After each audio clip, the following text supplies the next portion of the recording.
Our meeting will begin. I'd like to welcome everybody to the session. We're doing the Historic Resources Board meeting first. Is it not on? You gotta flip the switch. Flip the switch on. I'm sorry. There, the side. Push on something here. The bottom one, just push it to the top, yeah. Okay, is that better? Okay. Can you hear me now? No. Okay. Tap it. So we're trying to find out. Better. Okay. Well, let's hope this works now. Okay. Again, welcome to the Historic Resources Board meeting that we're going to hold right now.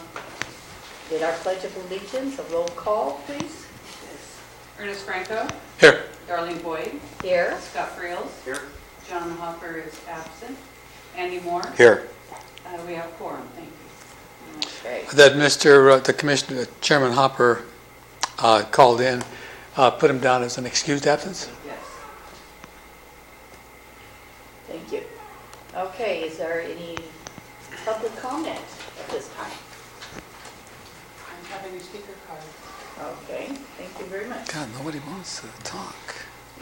So we move on to informal project review. This has to do with the construction of a commercial building with a secondary unit at 314 3rd Street. And this is, the applicant is Pat Garrett. Pat Garrett is here. Okay. Is he gonna come up? Yeah, there you go. Okay, we're in that area. Pat and I are second cousins, and my parents and Pat have some business, All right. so I'm going to have to step out on this one, and I'll be back for the end. Okay, thank you very much, Scott. All right. Okay, so do you want to tell us about your projects here? Yeah, I'm Pat Garrett. I live on 106 Fifth Street, and I own the property right here. And I'm gonna build eventually 4 buildings on the property there. The first one is gonna be next to Pranzini's. It's gonna be a rental spot, and then behind is gonna be a little rental house. Okay. Is a rental spot like a commercial rental spot? What's that? A commercial rental spot? Commercial in the front, yeah. Okay. What else you need to know? That sounds good. Anything else that you want? I like the way you have designed it. So I really don't have any questions about that. So, does anybody else have any discussion? No, I'm just glad that Pat's considering the fill in these lots and, just to take a step forward and That's like put a nice project together. a hole in the middle of the city. Yeah. Yes. Big yes. What we're gonna do on the side next to Pranzini's, we're gonna have a 3.5-foot walkway to get to the back house. Okay. And then when we do the next one over, we'll have another 3.5-foot clearance walkway to get to the other house. And what I'll try to do with the gal that has the lot next to us is get an easement. Maybe we could both put up 2 feet of property and then make the walkway for her property too at the same time. There's 3 lots there. I own 2 of them. You own 2 of them? Right. Okay. And is this built on just one of them then? Right now, yes. Yeah, okay. So then your intentions are to build something similar again? Right, we're gonna try to keep the same look that's on Main Street. Yeah. I got some old wood windows we're gonna put in it, and I'll build the doors in the front myself, make them look old. Okay. And Great. that's about it. Okay. And because it's in a historical district, he'll be back in front of the Historical Resources Board for site and design review. Okay. For colors, right? Yes. Yeah. For colors and all that, yeah. My wife does all the picking of the colors, so when we did community center, she's the one that picked all the colors inside and outside Okay. and designed it. Okay. So will we get to see her too? I doubt it. Okay. That's all? Thank you. Okay, thank you. Is there an opportunity for public comment, or is it just presentation? No, This is an informal, This is just an informal yeah, right. presentation. Yeah. Okay. but to allow the public comment, if anything comes in that might help him to focus on something or redesign or do something that he hadn't thought about. Okay. So, do you want me to open it up for public comment then? Well, I don't think we have a choice, but yeah. Okay, let's go ahead and open it up for some public comment. That's probably a good idea. Because as much feedback as a proposer can get. Thank you, Ernie. I appreciate your assistance. Thank you, members of the HRB. Caravank, 609 3rd. I took a look at the plans. The commercial building on the front looks really nice. It looks like it matches Ponzini and the other buildings on 3rd Street. I don't know what kind of siding he's planning on using, but I know Ponzini's used, wood siding. I'm a little more concerned about the little building in the back, based on the plans that were submitted. It looks very simple. It looks like it might have like aluminum sliding windows. It just doesn't look like quality materials that are being used. And there is a second unit behind Ponzini, and you'll see that it fits in very well with the historic character. I think it may even have a metal roof on it and siding. So I'm hoping that the back unit will also fit in, because it'll be visible if it's only built on one of the 3 lots. Those are my comments. Thank you. Okay, thank you very much, Cara. Okay, anybody else have any comments? Okay. So we'll move on to informal project review for B here, open air market at 501 3rd Street. Oh, you can come back in, Mark. Applicant Ted and Mary Jane Tony. Good evening. Good evening. We purchased the property, my wife and I purchased the corner lot. My wife and daughter own the honeymoon cottage next door. And I was thinking that it might be a good project to have like an open air market, kind of a park-like setting. We were going to keep all the trees there, put lights in the trees, and have put in maybe 6 to 8 gazebos. I gave you the photograph.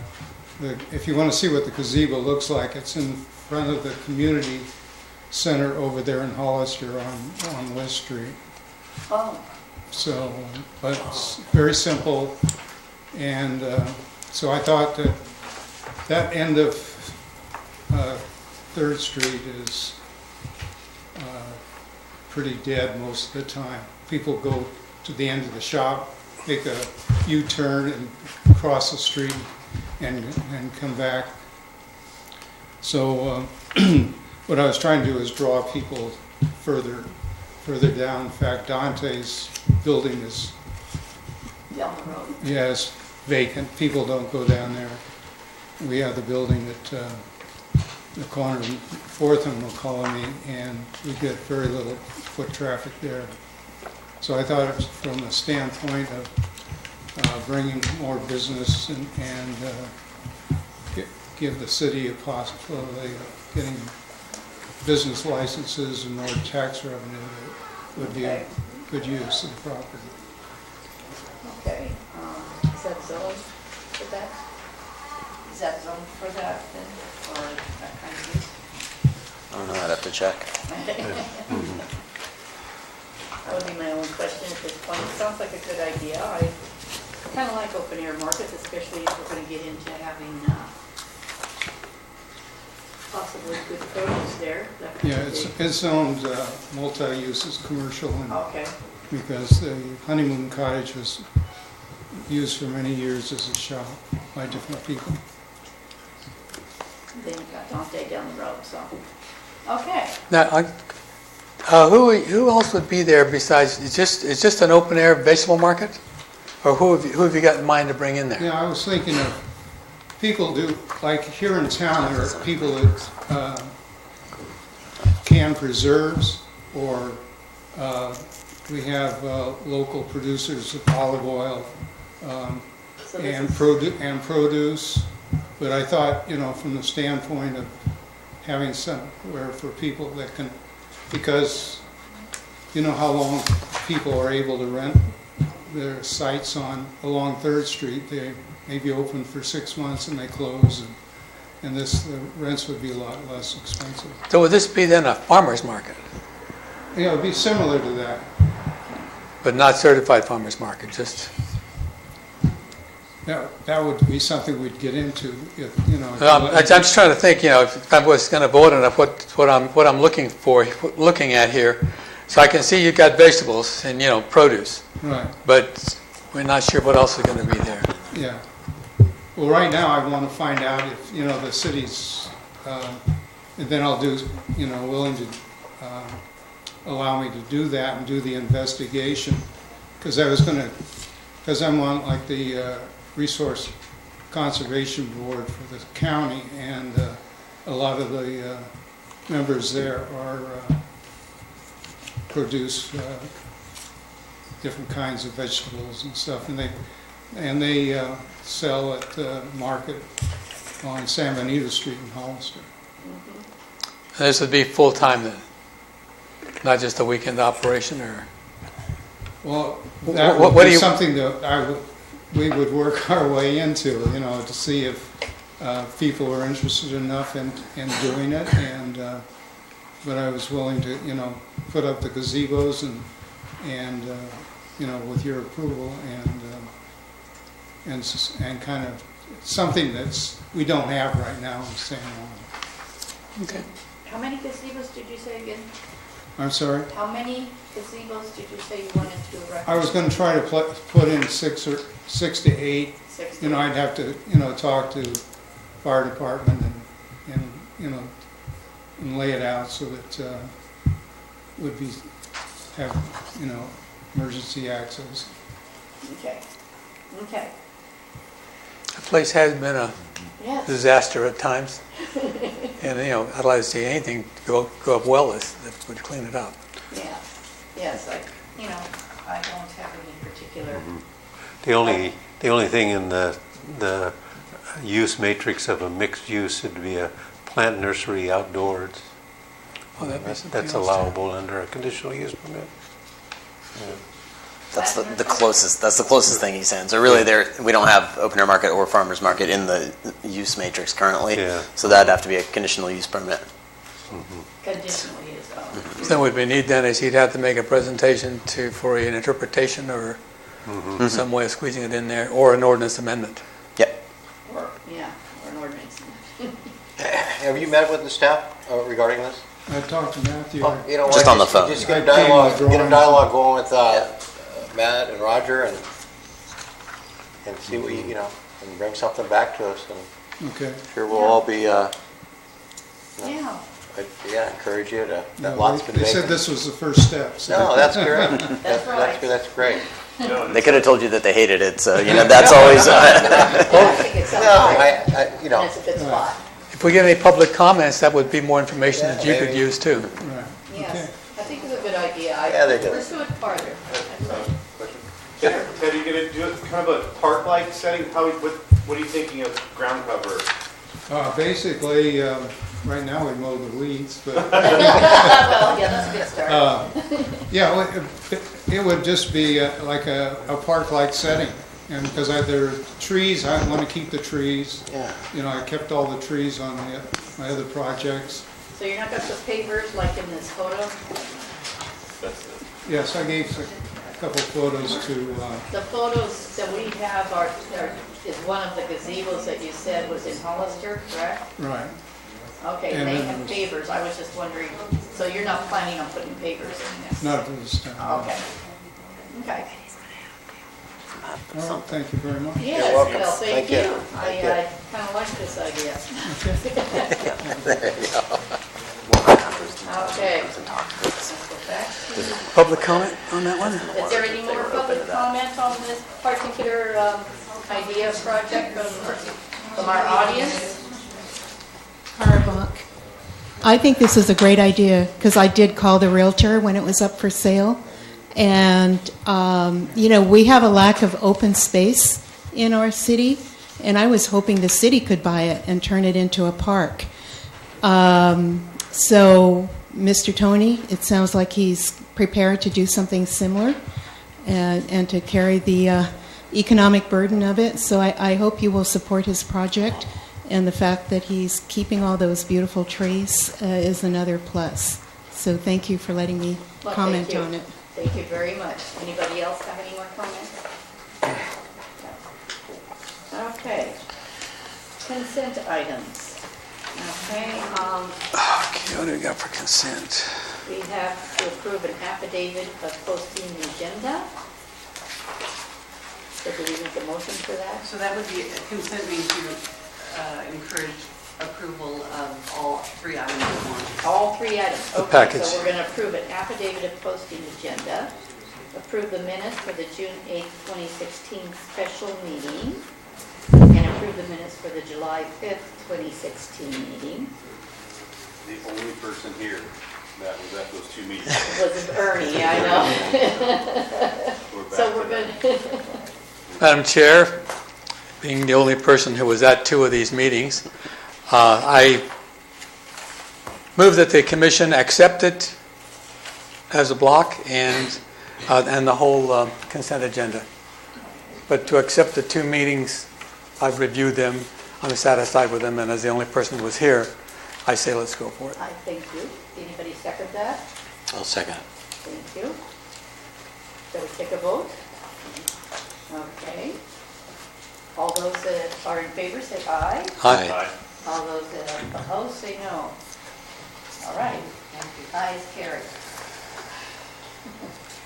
Public hearing items. Consider recommendation to the Planning Commission of a site and design review permit for 107 3rd Street, which was formerly the Casa Rosa, and Mrs. Gray and Kristen Berta. So, do you want to come forward? I'll go ahead and give the staff report first. You're going to have to sit for a little bit while I talk. So. Save your knees. Thank you. So I want to thank the applicants and the commission for giving me a month to take a look at this a little bit more closely. It came up at the last meeting, thanks to Emily and Kara and Vanda and some people, that I had not gone through the exact process necessary for a building in the historic district. So I came in the next morning after the meeting and spent the next 3 days or so intensively researching all of this.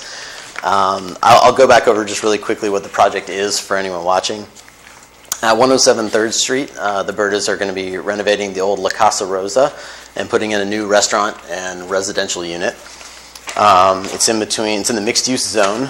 It's in our historic district. It's in between uses such as, Anza House and Jardines. And the use is going to be basically what the use was before, but just a revamped version of it. So what I want to focus on this month is the process, which is what was different from last time this came before you. So Chapter 1106 of the San Juan Bautista Municipal Code lays out the process for handling buildings that are historic resources, or I guess maybe not just buildings, but any historic resources. And so under that section, there are certain things that I have to do as the city planner, such as determinations related to the building. So I'm going to go through just the 6 determinations I had to make regarding this specific property. So the first one is, if the structure is more than 45 years old, this structure is far more than 45 years old. If the property's been previously inventoried as part of a citywide comprehensive survey and what current status code the property has. It was inventoried as part of a citywide comprehensive survey and it has a status code of 5D1. Number 3, is it listed on the City Register of Historic Resources? Yes, it is listed. Is the property located within the boundaries of a designated historic district, regardless of individual significance, which will come up with the next site and design review, but not this one? The answer is yes. Number 5, will it require additional evaluation as part of the application process? And due to the extent of the proposed alterations, the answer to that question is yes as well. And number 6, if the proposed alteration is a minor or major alteration, and because of the scale of this, it is a major alteration based on the definition in the municipal code. So, given those findings or determinations in that section, basically it's sort of a find your own adventure here. You go to section 1106.120C5. which requires the applicant to produce a historic resource evaluation and impact report prepared by a qualified architectural historian. So I got in touch with the Bertas. They hired Rebecca Salgado, who is an architectural historian at Garavaglia Architecture, who produced that report. The report has to be attached to this staff report, which it is, and the site and design review permit packet.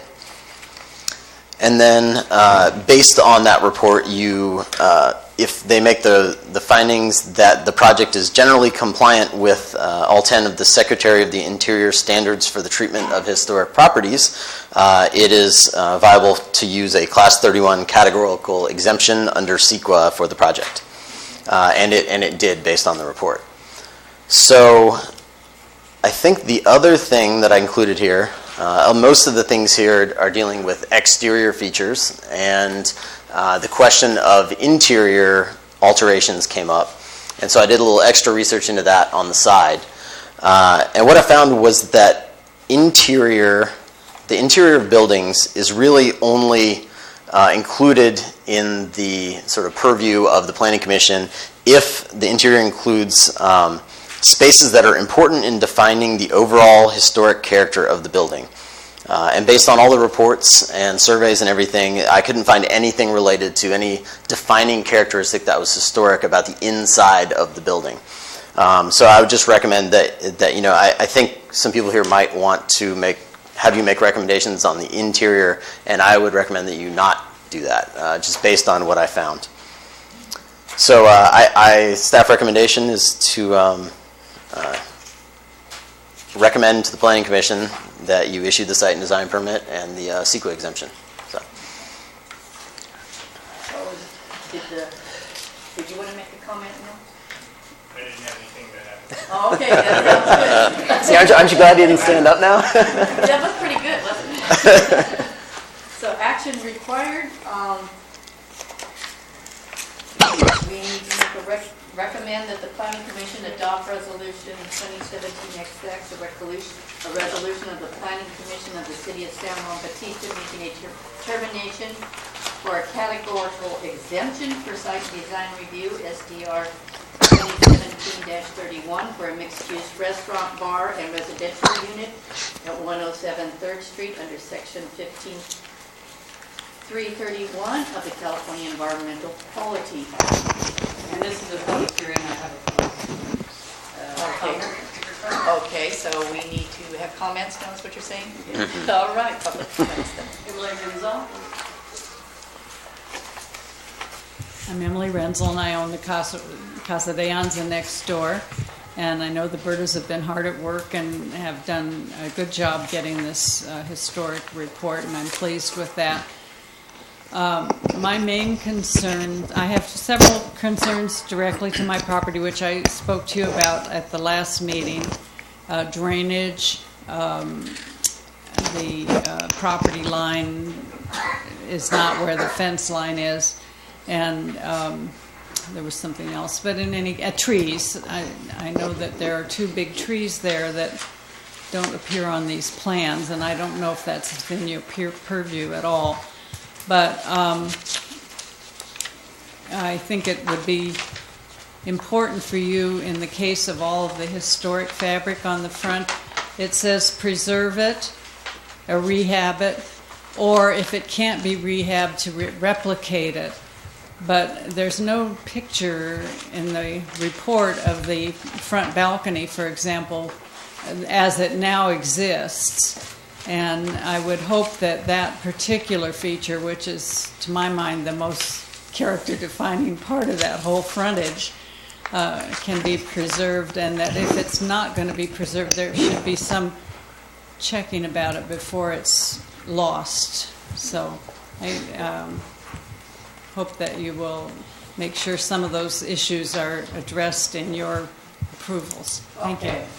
Actually, Emily, just so you know, the page 13 actually does have the most current photos of the front, so it is in there. Thank you for pointing that out, because I recall the Bertas saying something last time that they really wanted to try to preserve that character. So, okay, so do I ask for a motion at this time? Or is there more public comment? I'm sorry. Yes, Carl Vaughn. Thank you, members. Cara Vonk, 609 3rd. First of all, I want to thank the planning staff for going through the appropriate process for reviewing a historic building that's on our historic inventory. And I think that's a great step forward. I just, because we're talking about process, I have a bit of a concern about not looking at the interior. And it says defining characteristics. And you'll see that there's a fireplace and mantle that's going to be removed and covered over with drywall or something like that. And then I don't know if there's beadboard inside, ceilings, walls, have no idea. And although I have eaten in there many times. And when a building has historically been open to the public, these areas should be reviewed as well. So I was hoping that the architectural report would deal with some of those interior issues. And maybe that's something you would like to address now or in the future. It did mention that there's a window on the north side that they want to remove. And I think in that report it was mentioned that they could cover it over on the inside, but leave it on the outside. And I did drive by. It is somewhat visible.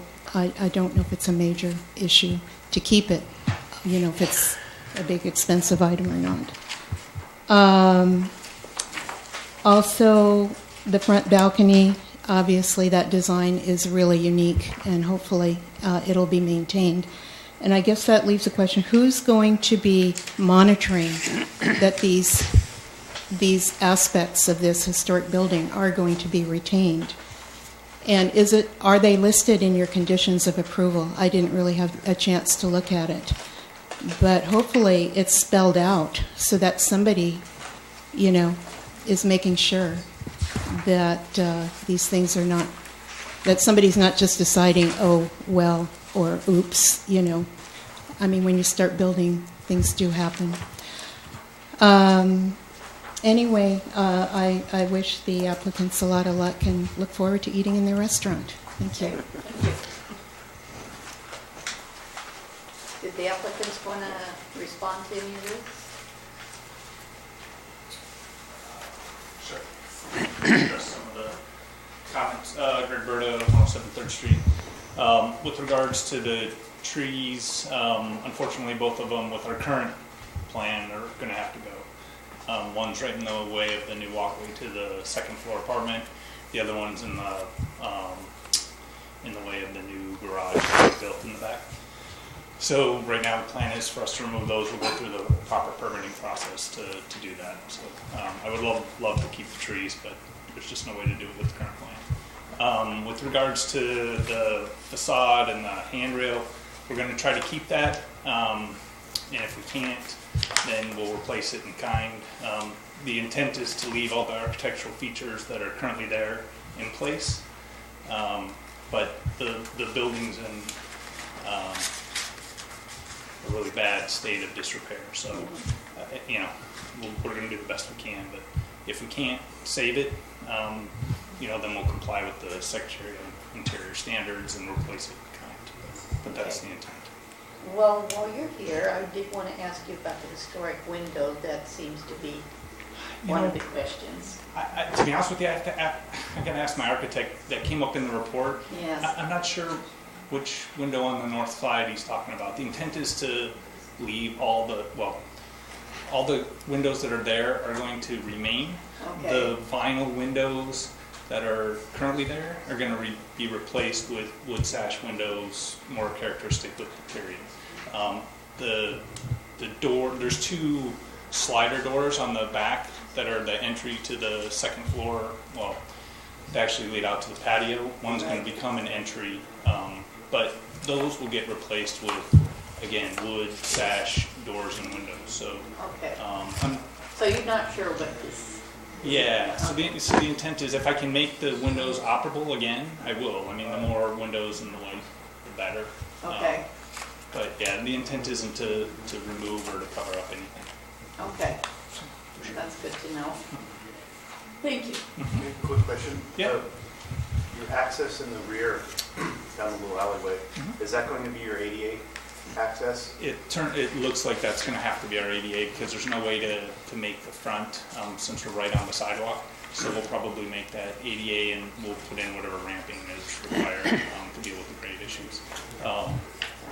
Ms. Renzel's comments about the utilities, I don't think it's a planning historic board issue. It will be addressed in the building process.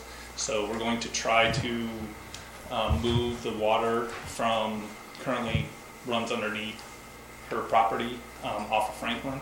We're going to see if we can rehook up to the meter that's on 3rd that was abandoned. That was originally Emily's. If not, then we may look at relocating the meter down underneath the walkway. That'll be our ADA. We're also going to try to get off the shared drain line and run our drain through that same walkway to tie into Franklin as well. So One of the reasons I was asking you, just you've got the trees back there, and I'm just curious if are the trees going to somewhat be in the way of any type of ADA access? The way it's currently set up, they would be. Yeah, the roots and everything are such that the ground is undulated. We'd never get the grades. Okay, are there any other public comments? Thank you very much. Thank you. I really appreciate that. Any other public comments about this? I will point out that as the HRB, what you're going to do here is make a recommendation to the Planning Commission that they adopt. You're not actually doing any of the resolutions yourself. So, okay. Yeah. So we're making a recommendation to the Planning Commission. We should also formally close the public hearing. Yeah. Okay, the public hearing didn't, do I just state that? Yes. Okay, the public hearing is now closed. Review the project materials and historic resource evaluation, we did that already, correct?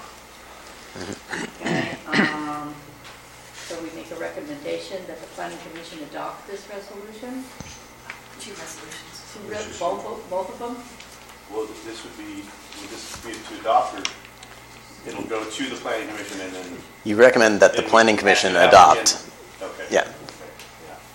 Well, I recommend that the Planning Commission, that the board recommend to the Commission that they adopt a resolution, let's see, 2017. Determining that a categorical exemption is justified for the project. That's the first one. Okay, I second that. All those in favor of this, say aye. Aye. Aye. Aye. Any noes? Okay, then that carries. Then do we do the second recommendation next? Recommend that the Planning Commission adopt approving site and design review permit for the restaurant, bar, and residential unit at 107 3rd Street. So moved. Okay. I'll second. Okay. All those in favor, say aye. Aye. Aye. Aye. Any noes? Okay, then that carries also. Thank you.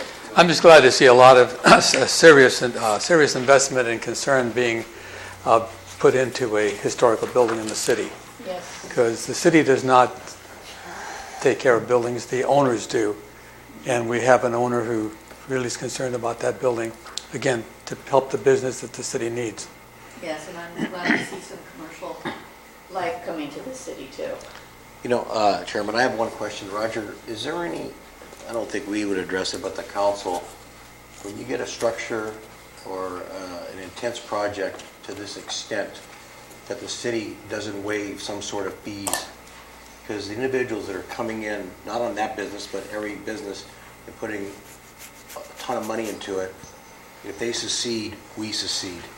So I feel there's nothing coming in now, but maybe the council can work out a program where maybe in the historical district, that if somebody wants to put that kind of revenue into a structure, we want that person to secede. But why do maybe waive the permit fee or cut it in half or do something like that to make it, you know, More just viable. Yeah, I mean, you know, 'cause we want them to succeed, and I don't even, That would be a These people are- policy decision that the council could make, and Yeah. certainly they would take the planning commission's recommendation. no, And other I, members of the There- committee that would concur with that. There's see, a also lot a of process set forth in state law, sorry, it's called the Mills Act. And there's an ability, if you have an historical resource like this and you restore it, and you can come to the city and make a petition, and they pay less property taxes.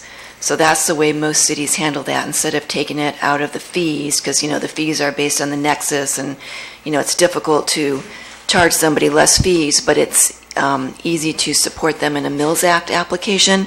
And with this historical report that's already here, they actually could form the basis to make a Mills Act application to the city. Okay. So that would be an incentive for historic buildings. And also, the fees are based on the cost to do the work. correct. So if somebody has to sit there and check plans and do whatever's got to be done, if somebody's going to pay for it, it's either going to be the taxpayer or the developer who's going to gain by getting the project through. So that's one of the concerns where I would be concerned about. I think where I'm looking at it, if certain people didn't take that jump, it might break them or whatever. I'm just thinking, we don't want the buildings to be vacant, and every No. year that goes by, they get dilapidated. And, you know, you look at the brewery and so on and so forth. I'm just looking to give these people a kickstart, you know, and the legal counsel did In the long mention run, something. though, this tax break will be a heck of a lot better off. Oh, yeah, right, and that's fine. And less taxes is always It depends on what you're getting for it. Thank you. Thank you very much, so that was a good point to bring up. Okay. So, is that it for the historic resource system? No. We have one more. One more two-parter. Okay. Well, this is still. Now we've got to approve or recommend approval of the use. Well, no, but that's Okay. just planning commission, so. No, site and design. Site and design and a sign permit are the next two. Do you want me to just go ahead? For the 18th barrel? Or do you need to, yes. Yeah. Okay. What you're doing is public hearing item B. Consider recommendation to the planning commission of a site and design review. Yeah. B, okay, consider recommendation to the planning commission of a site and design review permit for a wine and beer tasting establishment at 322 3rd Street. A lot of drinking coming to town. Applicants Anthony and Monica Ramirez. Okay, so at this point, do we ask for public comment? I'm going to give a staff report Oh, first. staff report, thank you. So this project has come a few times informally and for different things, but it's a wine and beer tasting establishment at the corner of Polk and 3rd, right here on the corner. Anthony and Monica Ramirez have been working with me very diligently on this project. And so they are proposing to change the awning and the paint color, and as a subset of this, the sign as well for the sign permit, which I'll go into next. And because it is also located in the historic district, even though it is not an individually named structure, it had to go through the exact same process as the 107 3rd Street house. So I had to go through and make the same determinations. It's, older than 45 years old. It also has a status code of 5D1. It's listed on the city register. It's within the boundaries of the historic district. It requires additional evaluation, basically because the paint color and awning change qualify as a major alteration under the definition of a major alteration, because it alters the exterior appearance of an existing building or structure. And so they also had to get a historic resource evaluation and impact report prepared by a qualified architectural historian. They hired Allison Garcia Keller, who's an architectural historian at Garavaglia Architecture. That report covered a lot of the same categories as the La Casa Rosa building, but the difference here is that the structure itself, the defining characteristics were things like built up to the curb, rectangular shape. I mean, it was very, very basic and much less detailed. And so I think the main thing that it came down to was whether the awning and paint color changes were going to, let's see here, somehow affect the historic integrity of the property and its environment. So this is actually in number 9 of the Secretary of the Interior Standards. And I'm just going to read this because I think this sums it up very well. It says, the proposed work will not destroy the historic materials that characterize the property, as the modifications of the awning material and the paint color have been modified over time and are not original fabric and are considered decorative in nature. So that basically sums up the report. And so now it's up to the Historic Resources Board to determine whether these colors for the paint and the color and style of the awning are appropriate for our historic district. So staff made a recommendation that you recommend to the Planning Commission to approve site and design review and the same CEQA exemption for this project, but we'd love to hear public comment. Okay, there any public comment about this particular? Excuse me, no, I do not have a speaker card. Okay, thank you. Huh? Yes, it comes back to us now. Did you guys look at all the colors? Yeah, I've got a question. So you want to bring her? Yeah. The awning, is the design of the awning going to stay the same? Yes, sir. With that, so, okay, you're just changing the... That's all we're doing. We're changing the fabric. canvas on it, and that's it. The frame is going to stay identical. They're basically going to get it, and they're going to paint it, or just because there's so much rust on it. So Sure. they're going to just go ahead and primer it or paint it, and then just put the new canvas over it. Okay. Thank you. Excellent. Okay. Thank you. Any other questions on the panel? And I believe I referred them to Vanda for consultation on paint colors as well. So I think she helped out with Actually, this. she went ahead and referred us over to the paint store down there in Hallster Paint, and they actually have a section for the historical paints and all that. So Monica and Vanda went ahead and they met, and they went through different color schemes and what would be recommended, and especially because it's the historic colors. So that's what we ended up going with in that historic section. Okay. So thank goodness that the colors that we wanted to begin with were in that section. We didn't have to change anything. Thank goodness, huh? Nice. Yeah, thank Well, then goodness. you were right on the button. Thank Very- you. Very good. Okay, any other questions from the commission? Okay, so now we go ahead and recommend that we recommend this to the planning commission. This design review, Site and design. or are we going to talk about the signs first? No, this is separate. So Okay, Site and designs first. okay, site and design review, is there anybody that makes a motion to approve this? Recommend it to You have to do the categoric exemption first. Oh, before you okay, take the thank you. This is just a recommendation, though, so Yeah. I don't think it really matters at this Yeah. point that you do either of them. You're going to have to do that as a planning commission, but not now. Okay. Now it's just a Got it. recommendation. Thank you.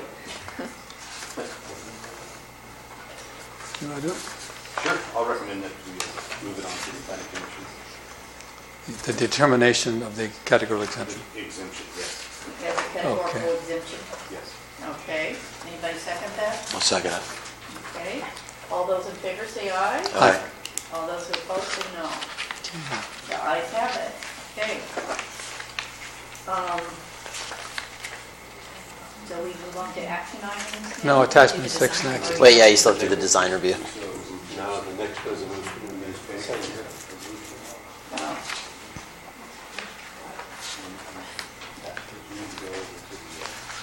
You can just read it straight from the staff report under the action required. It's 7B. If anyone wants to make that. Resolution of the planning commission of San Luis Obispo. This is for Copy the title exactly. Right. So it's- okay. site design. Yeah, approving site and design review. This, Attachment 6. keep All the going. way to the end of the presentation. All the way past the pictures.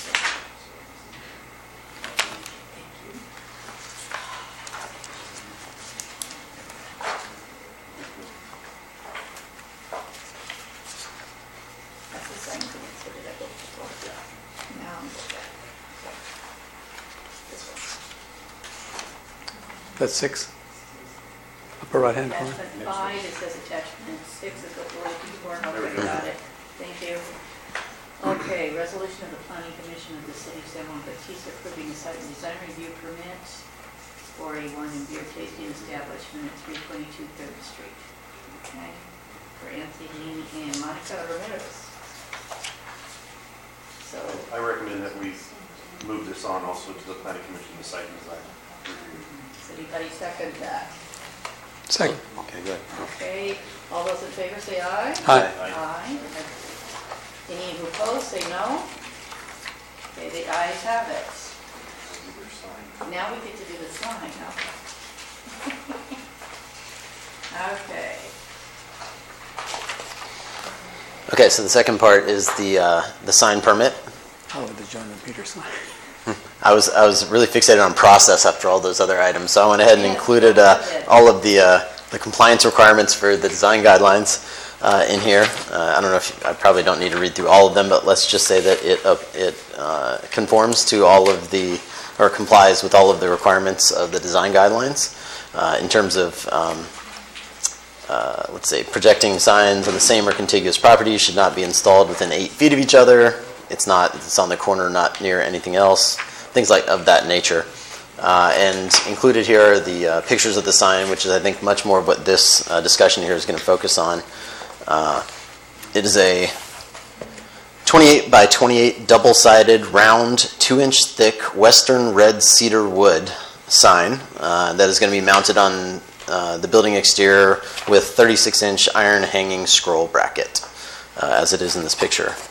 And staff recommends, because it complies with the design guidelines, that you approve the sign permit. And I also included the section from the design. The racks that are on the corner, the existing racks? Yes. So you're using the existing racks, yes, that's correct. Yes, we'll be using the existing rack. We went ahead and submitted this, so that way you can get a visual for it, what it's going to be. But for the most part, we're going to go ahead and make sure that the existing structure can support it, which the old sign was actually a little bit thicker. It was 2.5 inches thick, 40 inches tall by 28 inches wide. So the weight was actually by about a good 20% more on what's actually here.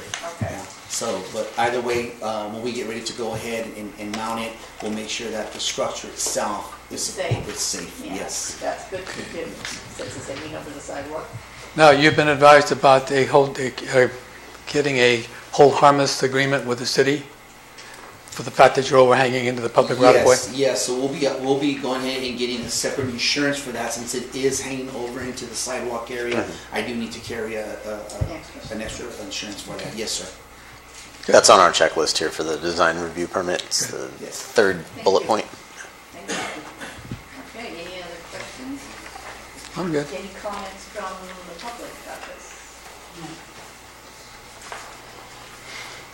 It's very clean, to the point, not cluttered up. Yes, it's very nice. I like it. Okay. We'll go ahead and recommend that we approve this resolution. Let's see, where's the... Is it? Attachment 6 was the... There's no resolution here, so you can just read it straight from, like I said, I copied word for word what the sort of action would be into the last thing on the action required. So 4A states that you recommended that the Planning Commission approve the sign permit, but you can just read from that. The Planning Commission approved the sign permit application for the 18th Barrel Wine and Beer Tasting Establishment at 322 3rd Street within the Historic District. Okay. We're not acting as the Planning Commission yet, though, are we? So we've got to wait on that. Well, you'd still just recommend that the Planning Commission approve it. They approve it, so. So we recommend that they approve this, okay. They act based on your recommendations is sort of the flow of the actions there. So Historic Resources Board is recommending that the Planning Commission approve the sign permit. Correct. Correct? Correct. Okay. Anybody second that? I'll second that. Okay. All those in favor say aye. Aye. All those opposed say no. The ayes have it then. Okay. Thank you. Now is at the end of the... You can take the next one. That's fine. One more. Oh, the stop sign, that's right. Thank you.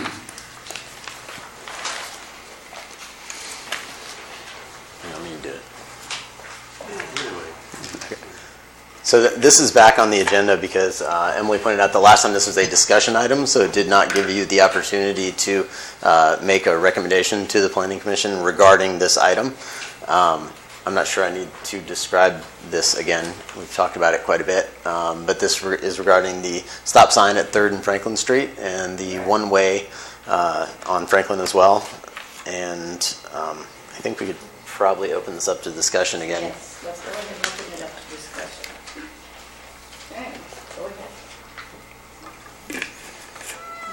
Next, there's one for staff. Thank you, Chairman Boyd and the members of the Historic Resources Board. I'm too tall for this thing. The City Council did refer this to the Historic Resources Board for your input as to its effect on the gateway to the San Juan Bautista 3rd Street Historic District.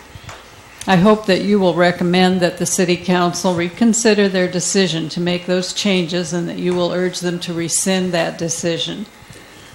I gave you quite a bit of information previously and hope you still have it. Adding so many traffic changes and associated signs and street markings right at this important gateway is particularly serious and incongruous. It's incongruous to add so much modern traffic control activity at this intersection in front of my 1799 Adobe, an icon of our historic heritage. Such major changes as proposed should only be done if warranted by proper traffic counts and or accident records, and I don't believe that that criteria has been met. I've done 22 hours of traffic counts, and I just provided those to you. Mostly were on weekend days. Several were holiday weekends, New Year's and also President's Day. All were between 8 a.m. and 4 p.m., and there were at least 2 counts for each hour of the 8 hours. During that 8-hour period, the average through traffic volume on 3rd Street was 137 vehicles. Normally, a count of 300 or more vehicles would be required to warrant a stop sign. If there are 5 accidents in the prior 12 months, that too could warrant a stop sign, if the stop sign would have prevented the accident. The last accident was in 2002 when a drunken motorcyclist hit a pedestrian. It's unlikely that the stop sign would have made a difference. I've already discussed the diagonal parking with you. I've collected a lot of signatures. 28 business owners signed my petition, including all 4 of the corner businesses at 3rd and Franklin.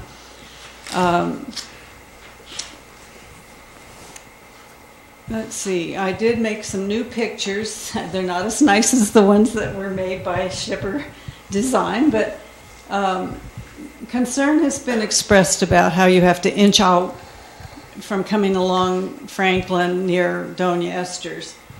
But as you can see, looking at the left-hand photos, you can see all the way to 156 for the nearest traffic that could hit you when you inched out. So if you have made sure it's clear there, you're not going to get hit for sure because you can see it. And I've got 2 pictures at 2 different points. This was Andy Moore came by when there was a big truck parked there, and he said, "You should go look while there's a big truck there." So I did, and I took pictures. And before you're actually in the travel way of northbound 3rd, you can see all the way to Washington. So there's no line of sight issue. It's true that if people got careless or presumed that cross traffic would stop or something like that, you'd have an issue. But every corner in San Juan is like that, so we would end up with stop signs everywhere if that were the justification. So I think I've mentioned in my letter to you that there are some non-intrusive measures that could help deal with the traffic at that intersection without making that intersection a big traffic central, you might say. One was, we could, instead of having a double yellow line down Third, we could have a dotted yellow line, which would, I think, have a calming effect, because I think the double yellow line to a driver reads highway and not local street. And we could also extend the red no parking zones just a little bit without losing parking spaces. We could just make the first space a little shorter. And finally, there's some little signs that you can put on your cross streets that say cross traffic does not stop, so that it alerts drivers who are at the stop sign that they need to proceed with caution. Once they're in the intersection, they have a right-of-way, but that doesn't always protect you from somebody who's driving carelessly, but in general, that's the normal rule for stop intersections. So I hope you will ask the council to reconsider this decision and rescind it. Thank you.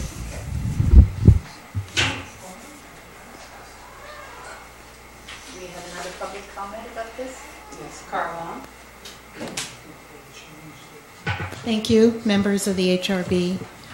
As Ms. Rensel has explained to you, the traffic counts don't justify a stop sign there, and I have addressed you at the last meeting as well. Every street, every cross street has similar issues, so why is this one being picked on? Having a stop sign there in front of that iconic building is a shame, and as I mentioned before, it is frequently photographed, it's frequently painted. It's one of our more important buildings downtown. It's the only adobe, that really sticks out. Having a big stop sign or a one-way sign there just totally mars that beautiful building. Let's see. Oh, the Pierce Street stop sign should be maintained, which I also mentioned.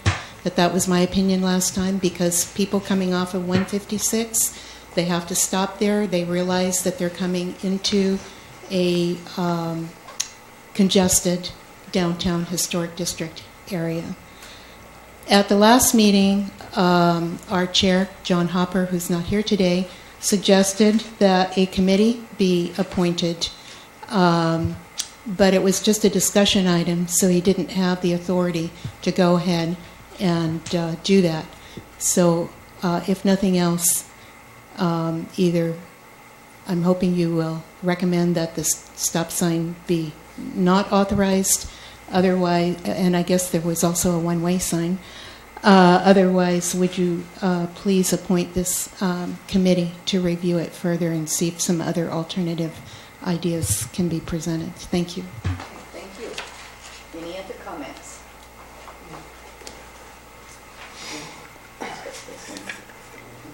Okay. Anybody up here want to say something? Commissioner? Why don't you pull in the public first? If nobody left in the public, then close the public hearing, I guess, and we can... Want me to close the public hearing first? May as well. Okay, let's close the public hearing. We can discuss it then. Yes, okay, thank you. I personally am not in favor of having signs that aren't needed. And the big sign at that location would be sticking out like a sore thumb.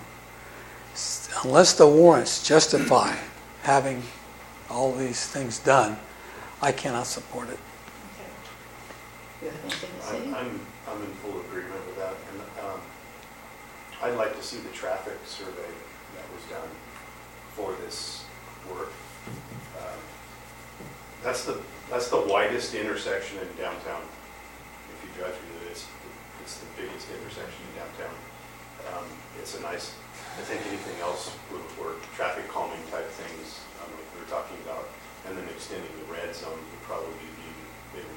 I've never had an issue there, and I've been here 50 years, so. That's so far back. 51 years.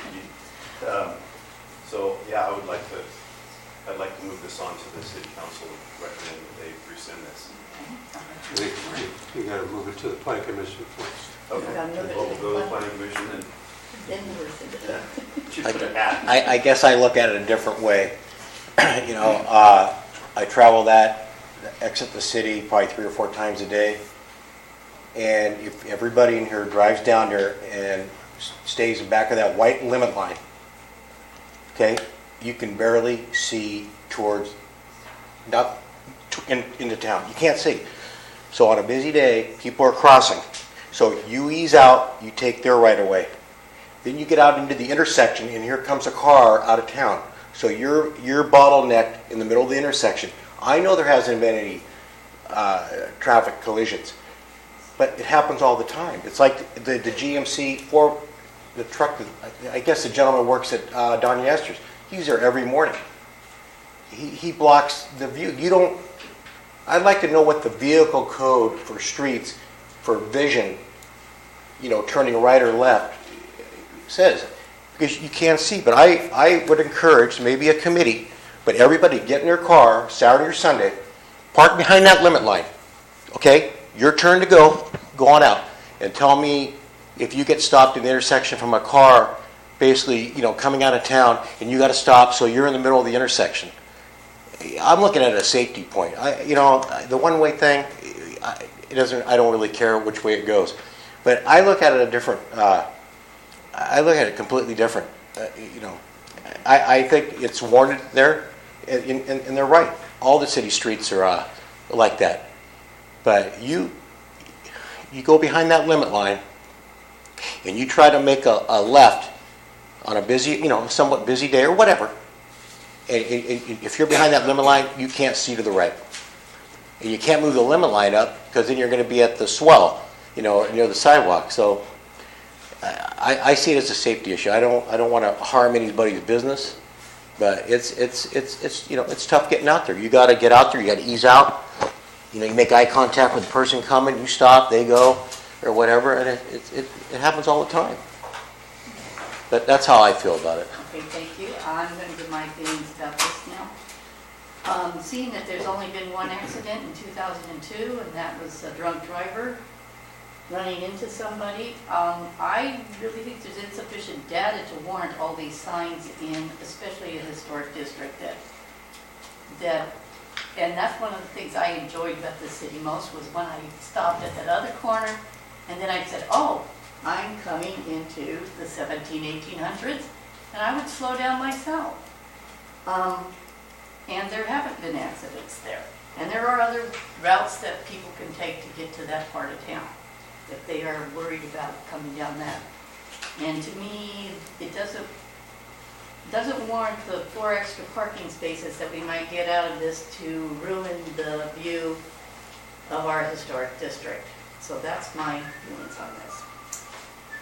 So at this point, I would like to make a motion to rescind, to the planning commission to rescind this. So moved. Pardon? So moved. So moved, okay. Let's take a vote. All those who say aye? Second. You gotta get a second first. He just did. So he's so moved? Oh, move. I'll You need a second. second. There you Okay, go. we'll have, so let's take a vote. Those in favor say aye. Aye. Aye. Those that oppose? Aye. So we have 1 no. 3 ayes and 1 no, okay? Is that a no or yes? You said aye. Well, you said, you opposed, and I said aye. So it's a no.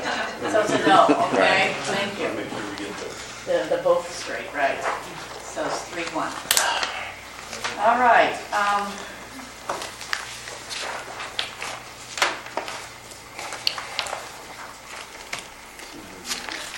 So now,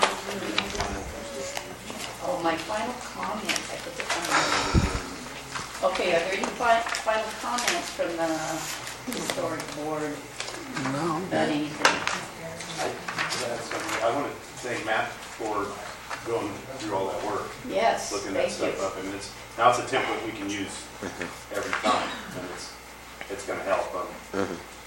Yes. I talked to him the other day. I think the last thing I hate to see, somebody move all the way through this process and then some hiccup stops them, and they have to go back to Plan A again.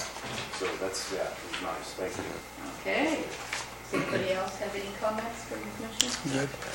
Okay, I would like to just share that some of what we got to study in Los Angeles was the nuts and bolts of planning and the role of planning commissioners, which I'm trying to take very seriously in the sense that not only do we have to carry a vision for the city, we also have to figure out how all of these little parts are going to work together as one whole and look at the city as a living dynamic unit. With that being said, I would like to add that I did get in on a discussion about the high cost of free parking at some time I would like to cover in another discussion. But I would also like to look at the fact that this Historic Resources Board was not always part of the Planning Commission, and I would like to see these as separate agencies. And that's something that I really wish that we could review with the City Council to give some serious consideration to, because quite frankly, with a city as historic as ours, I really feel that it warrants having a separate Historic Resources Board to do this kind of work, because it takes a lot of training. And as a volunteer, as a planning commissioner, I think I have my plate full enough. So, you know, and I don't want to always be laying this burden on Matt, so. That's why you get paid to do jobs. Oh, yeah. That's true. So outside of that, I guess we have comments from the city manager. Are there any more comments? No. Okay, community development director. I just want to say thanks to Scott and Emily and Vanda and Kara and everybody. And I would actually point out that, you know, these historical reports from these qualified architectural historians are really fun to read. So if you get a chance, I know not much in these packets is fun to read most of the time, but you know, learning about the history of, you know, 107 3rd Street was really interesting to find out what happened there over the years and everything. So I would encourage people to read that if you get a few extra minutes. The ethnicity change was significant. Yes, it sure Yeah. was. That I hadn't counted on that. Yeah, I didn't realize how strong the the Japanese community was. And then they got the hall out there on First Street, but I didn't realize there were that many people to fill the hall. I had wondered because there's a lot of graves up in the cemetery in the Yeah. Japanese section, so. Okay, Yes, it is. so, at this point, does somebody make a motion that we? Move to adjourn? Yes. He moved to adjourn, Second? okay. All those in favor say Aye. aye. Aye. Anybody opposed? Okay, we have adjourned. We take a recess or just move into the next thing? Shall we take 5? Take 5, okay.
Okay, I call to order the planning commission meeting. We're April 25th today. Let's take a roll call, please.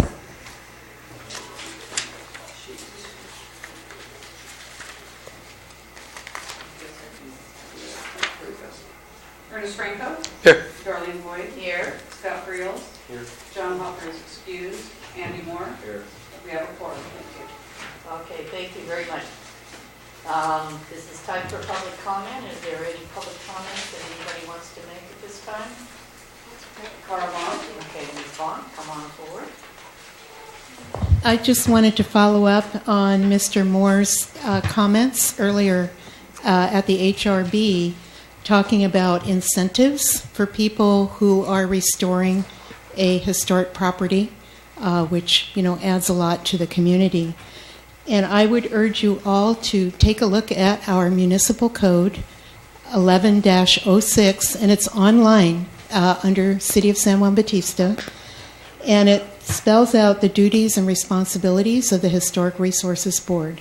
And towards the end of that fairly lengthy code section, you will see that you are encouraged to develop incentives, including setting up a Mills Act program.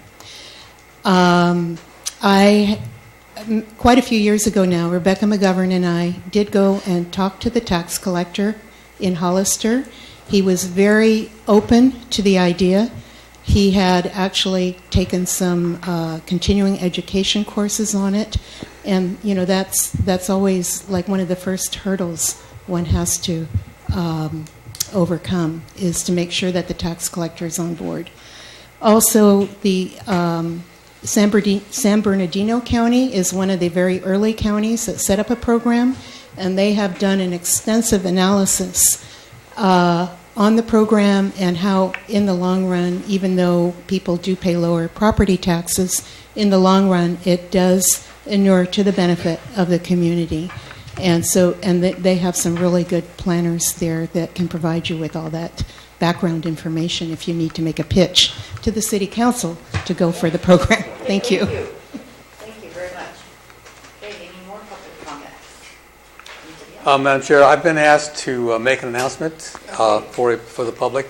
On April 23rd, the city will be celebrating Peak Day. No, there Oh, no. Oh. I'm glad you're here. That was a mistake in other literature. Okay, it's the last Sunday in April, and it's Peak Day. And Peak Day is also known as Loyalty Day. It's called Peak Day because of an event. John Fremont, he was up there and defied the Mexican government by not moving out of California. He went up on the hill, prepared to defend it until they brought the federales out there, and then he says maybe it's time to go. But he did fly the American flag up there. Now, okay. And then, I guess during the Red Scares, the first and second Red Scares in the early 20th century, we had, the communism was very strong, and they were doing all kinds of things all over the world. And so to counter that, we tried to have an event was tried to counter that by saying American will declare loyalty at this point. And I think it was President Eisenhower finally signed the documents, and all of the public buildings were asked to fly their flags on that particular day to show loyalty. They made it the last Sunday, whereas the communists always used the 1st of May, called May Day, Workers' Day, whatever. So what we do here, and it's been done for years, historically the folks in San Juan Bautista have hiked up the hill to a picnic, good public speeches, and the raising of the flag. Today we usually drive up the hill, and we have the veterans of foreign wars have invited all of the posts within their district and beyond to come and attend, show their colors, and be ready to salute the flag when the Scouts, Cub Scouts, Boy Scouts, and Girl Scouts this year raise the flag for us. It will be followed by a barbecue, no charge, beverages, and good patriotic speeches and games for the kids. Have I forgotten anything?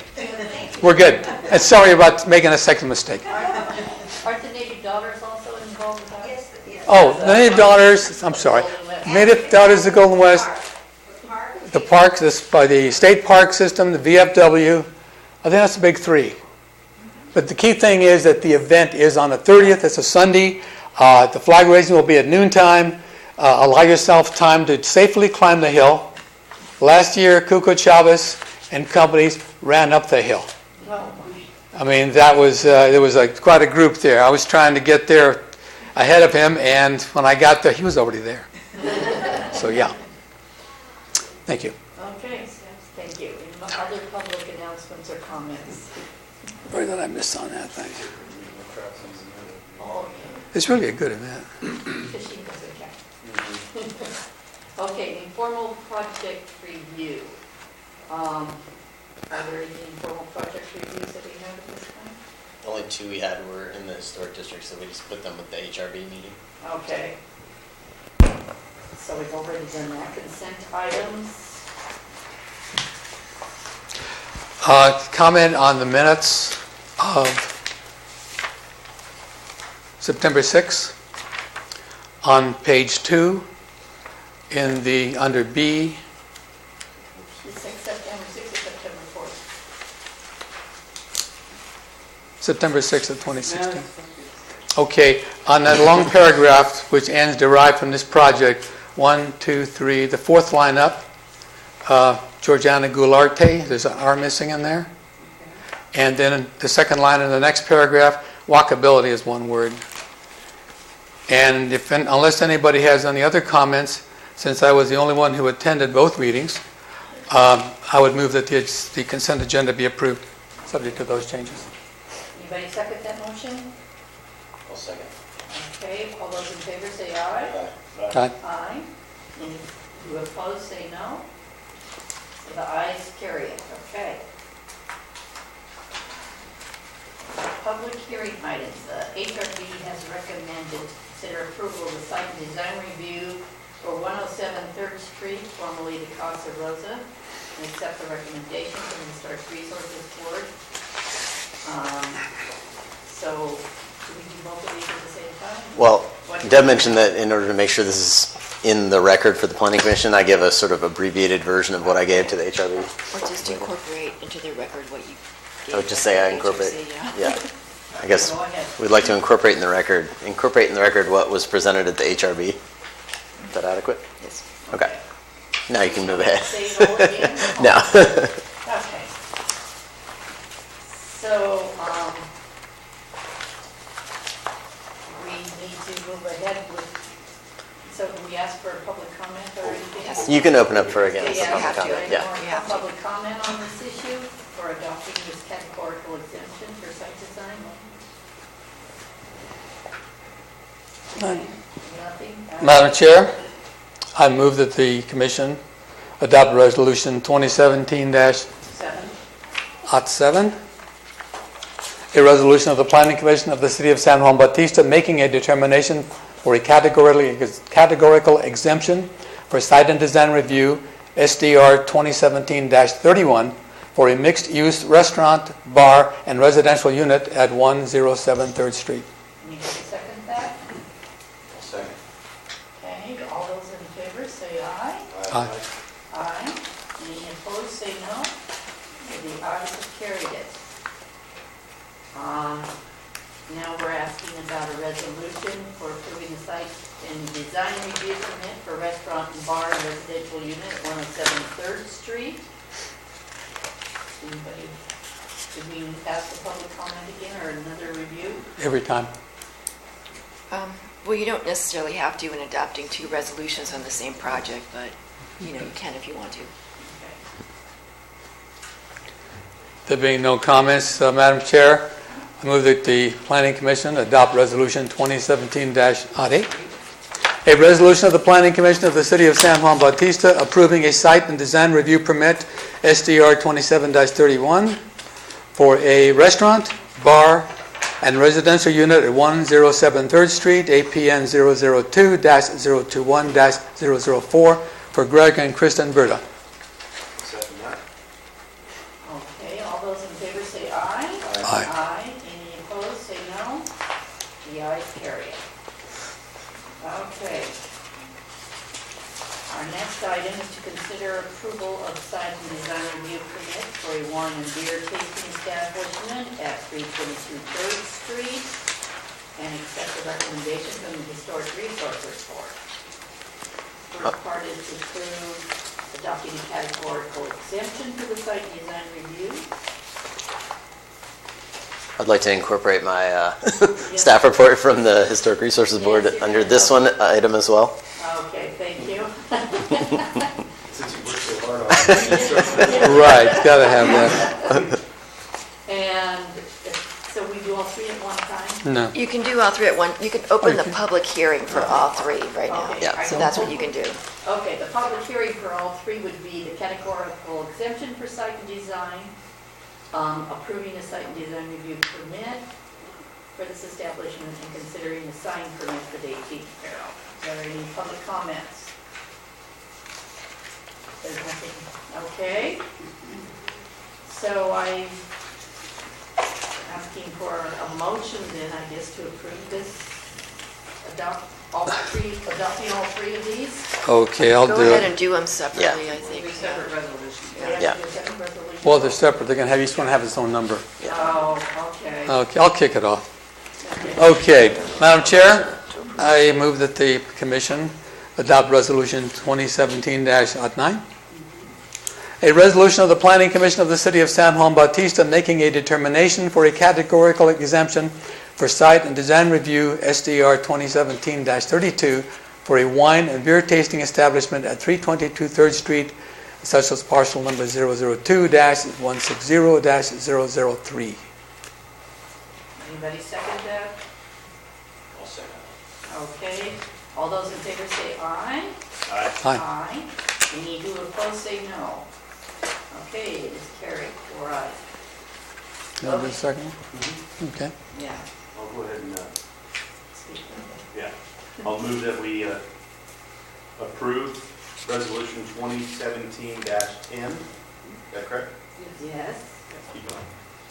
A resolution of the Planning Commission of the City of San Juan Bautista approving the site and design review permit SDR 2017-32 for a wine and beer tasting establishment at 322 3rd Street, APN number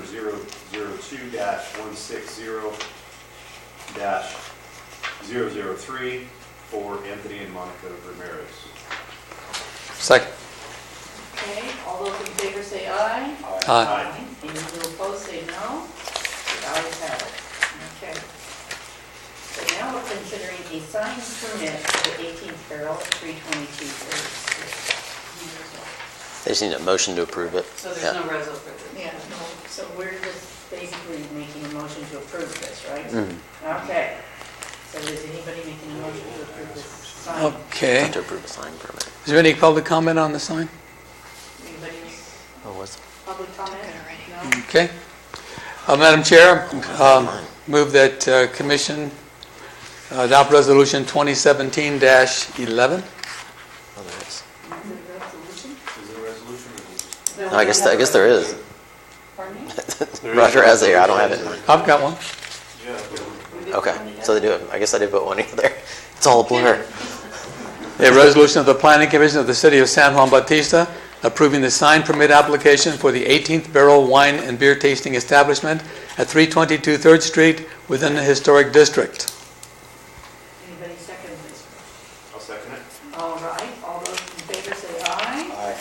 Aye. Okay. Any who oppose say no. The ayes carry it again. Okay, now we're looking at considering approval of conditional use permit for the use of an outdoor patio as an accessory use to a wine and beer tasting establishment at 322 3rd Street. Okay. Is there any public comment? On staff report first on this one too. Staff report, yes. Well, just because previously the Planning Commission requested that we go over in depth a site and design review and what that was, this is the first, I think, conditional use permit that has come before this particular body here. So I just wanted to sort of walk through that, why it's necessary and sort of the details about the process here. I learned about this in depth a few years ago with Commissioner Franco guiding me through the way because I did it wrong. And this time everyone was properly noticed, the public hearing, everything was done properly. But what a conditional use permit is for is when there's a use proposed that's not listed as something that is permitted in the zoning district. And so in this particular case, we have an outdoor patio use that's approved if it's linked to a restaurant, but this particular establishment is not going to be serving food, so it doesn't qualify as the restaurant. So this particular use being associated with a wine and beer tasting establishment has to get a conditional use permit. I'll just go ahead and go over just this brief paragraph here describing what they're requesting here. So the applicant is requesting a conditional use permit for the use of an outdoor patio as an accessory use to a wine and beer tasting establishment at 322 3rd Street. The proposed use of the structure on the parcel is an approved use in the mixed-use zone, but the use of the outdoor patio in conjunction with a wine and beer tasting establishment is not an approved use. So in order to use the outdoor patio, the applicant is required to obtain the conditional use permit. The patio would be used as seating for patrons who purchase wine and beer inside the establishment and their families and friends, and would periodically be used for special events, some of which would include live music and catering by outside vendors as well. And that's something important to consider here as you move forward with this particular permit. Under Chapter 1120 of the San Juan Bautista Municipal Code, it describes how you handle these types of permit applications. And I think the most important part here is that you may approve with conditions, or disapprove a use permit, and that you may also impose such reasonable conditions as you deem appropriate, including but not limited to issues such as duration of activities and dedications or improvements of public facilities, site, structure, and landscaping features, and design related to the findings specified in 1120.030. The code gives you a lot of discretion here because this conditional use permit category is kind of a catch-all for everything. We have a zoning use matrix that has quite a few things listed, but it's never going to be an exhaustive list that includes every possible use. I mean, earlier we looked through there for the farmer's market or open air market, and sure enough, whatever you need, or tattoo shop like we did recently, and it's just not in there. So that's how we handle these things. Or, as Commissioner Franco mentioned earlier, you can do it by ordinance at the City Council and actually change the code itself to incorporate those kinds of things. So I know a year or two ago we actually did go through, update the zoning matrix with a lot of new uses, but this is a perfect example of you don't catch everything. So what you have to do in order to issue a conditional use permit, the biggest thing is making 3 findings, and I'm going to read those just so everyone knows what they are. The first one is that the use is necessary or desirable in relation to the purposes and intent of the San Juan Bautista General Plan, the zoning ordinance, and the economic, social, and environmental status of the city. Second, that the use will be properly related to other uses, transportation facilities, and other public facilities in the area, and will not cause undue environmental impacts relating to noise, odor, pollution, etc.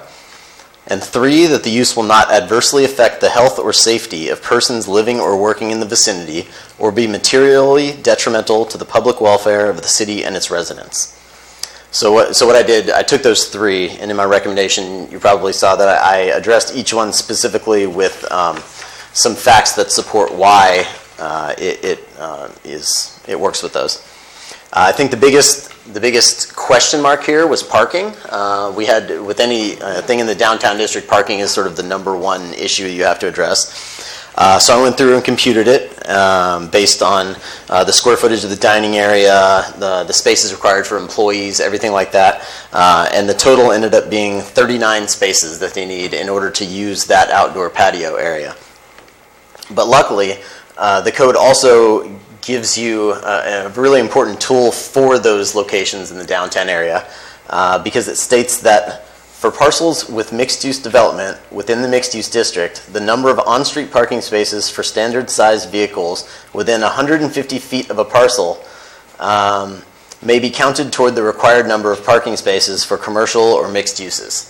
So what I did is I used the same buffer map from the GIS that I used to compute where you guys have to recuse yourselves from around your house. Did the circle related to this particular property, went out there, walked the street, counted all of the spaces, And it actually has, including the 2 that are already on the site, it has 47 spaces. So that meant that it actually exceeded it by a good amount. So that was an important finding to make related to this. I think I'll just briefly cover what I included with the findings. This project has come before the City Council previously to get their blessing in order to get a letter of recommendation to the ABC. So I actually referenced part of what we wrote in that letter as support for finding A, stating the January letter stating that the project fits in well with the character of our downtown historic district, will help build our sales tax base, and provides welcome variety to the existing food and beverage establishments in our downtown area for the enjoyment of both residents and visitors. I thought that was a sort of perfect support paragraph under that one. Under the second one, it's been a long-standing restaurant use in the mixed-use zone downtown, so it's not really that much of a change of use. It's just an expansion with the accessory part of the patio. And any associated increase in noise, such as live music on the patio, can be mitigated through conditions that you add to this conditional use permit, which I'm going to cover in just a second. And then it's also not materially detrimental to the public welfare of the city and its residents. So the 2 conditions of approval that I would recommend, that staff would recommend, is 1, hours of operation will be between 11 a.m. and 10 p.m., and 2, live music is permitted only during those hours of operation, so no later than 10 p.m. And other than that, I think we would recommend that this is pretty good, but I would love to hear from the public. Okay, so any public comments about this? Okay. Good. Close the public hearing. Okay, I'm going to close the public comments. I got a few comments on this thing. First of all, we don't have parking in this town. And we're bringing an intensification of the land use. And I think a lot of businesses count on turnover of parking to bring customers in. I would expect that some of the folks who are going over there for socializing would park there, and there would be no movement of parking spaces. That's a concern. Then, if you have your staff parking on the streets, that's 6 spaces that the public can't use. So I would think staff, again, these are conditions I'm looking for. Staff parking would have to be away from the project in favor of the city. And then, I have a real problem with the live music. We have live music at 2 other places in the city, and we have all kinds of problems. When you get music, people get enthused, they have a few more beers, a few more drinks, and next thing you know, you have problems. And this is a concern. The only way I could even consider this would be to have a use permit issued for 6 months with a review by the commission, and if we have enough comments, that the permit would be pulled. Another review after 12 months, and again, if the complaints are in, the permit is pulled. But unless we have those concerns that the city's in charge and not the free market does what it wants, I cannot support the project. Anybody else? I live right here on 2nd Street, and when I bought that home, I recognized Casa Maria's and the community center. I knew there'd be weddings there. 11 o'clock, the music stops. I don't have a problem with it, as I knew when I purchased that home, there were going to be, receptions there. So that's number 1. Number 2, 2nd Street, Friday, Saturday night, unless there's a wedding, totally vacant. Come down here. They can park right here and walk down here. There's nobody on 2nd Street. So to say that, there's plenty of parking on 2nd. In front of City Hall, down, whatever, across the street. But the music, to take that away, I think you're gonna take from their business. People come in, they want to enjoy, have a glass of wine. I think the wine bar, I can hear, the wine bar, I can't even Bears Highway? Yeah, I mean, she has a little, thing going, that's fine with me, I can hear from my house, she shuts it down at 10, and it's fine. I expect that, because if we don't give them that, we're gonna cut into their revenue, and, and part of people going out and enjoying their, having a glass of wine, enjoying music. So, I see where you're coming from, but living right here and hearing it, I personally, I don't have a problem with it, I see what, I'm good with it, you know what I'm saying? It's just my opinion. You enjoy the inside. I'm used to it. I just, I'm good with it. Well, as far as music at a wine bar, I don't think we're going to have Metallica there. So I don't think it's going to be too rowdy. I think it's going to probably be some local artists like what Lori has. I like the fact that there is a time limit on it. And now, if we have problems with the time limits, what is our recourse on that? As far as if we have multiple nights where it goes past 10 o'clock, is there a... It's code enforcement. Yeah, we've done it on other local places that we've had issues with the 10 o'clock. Because we set the parameters.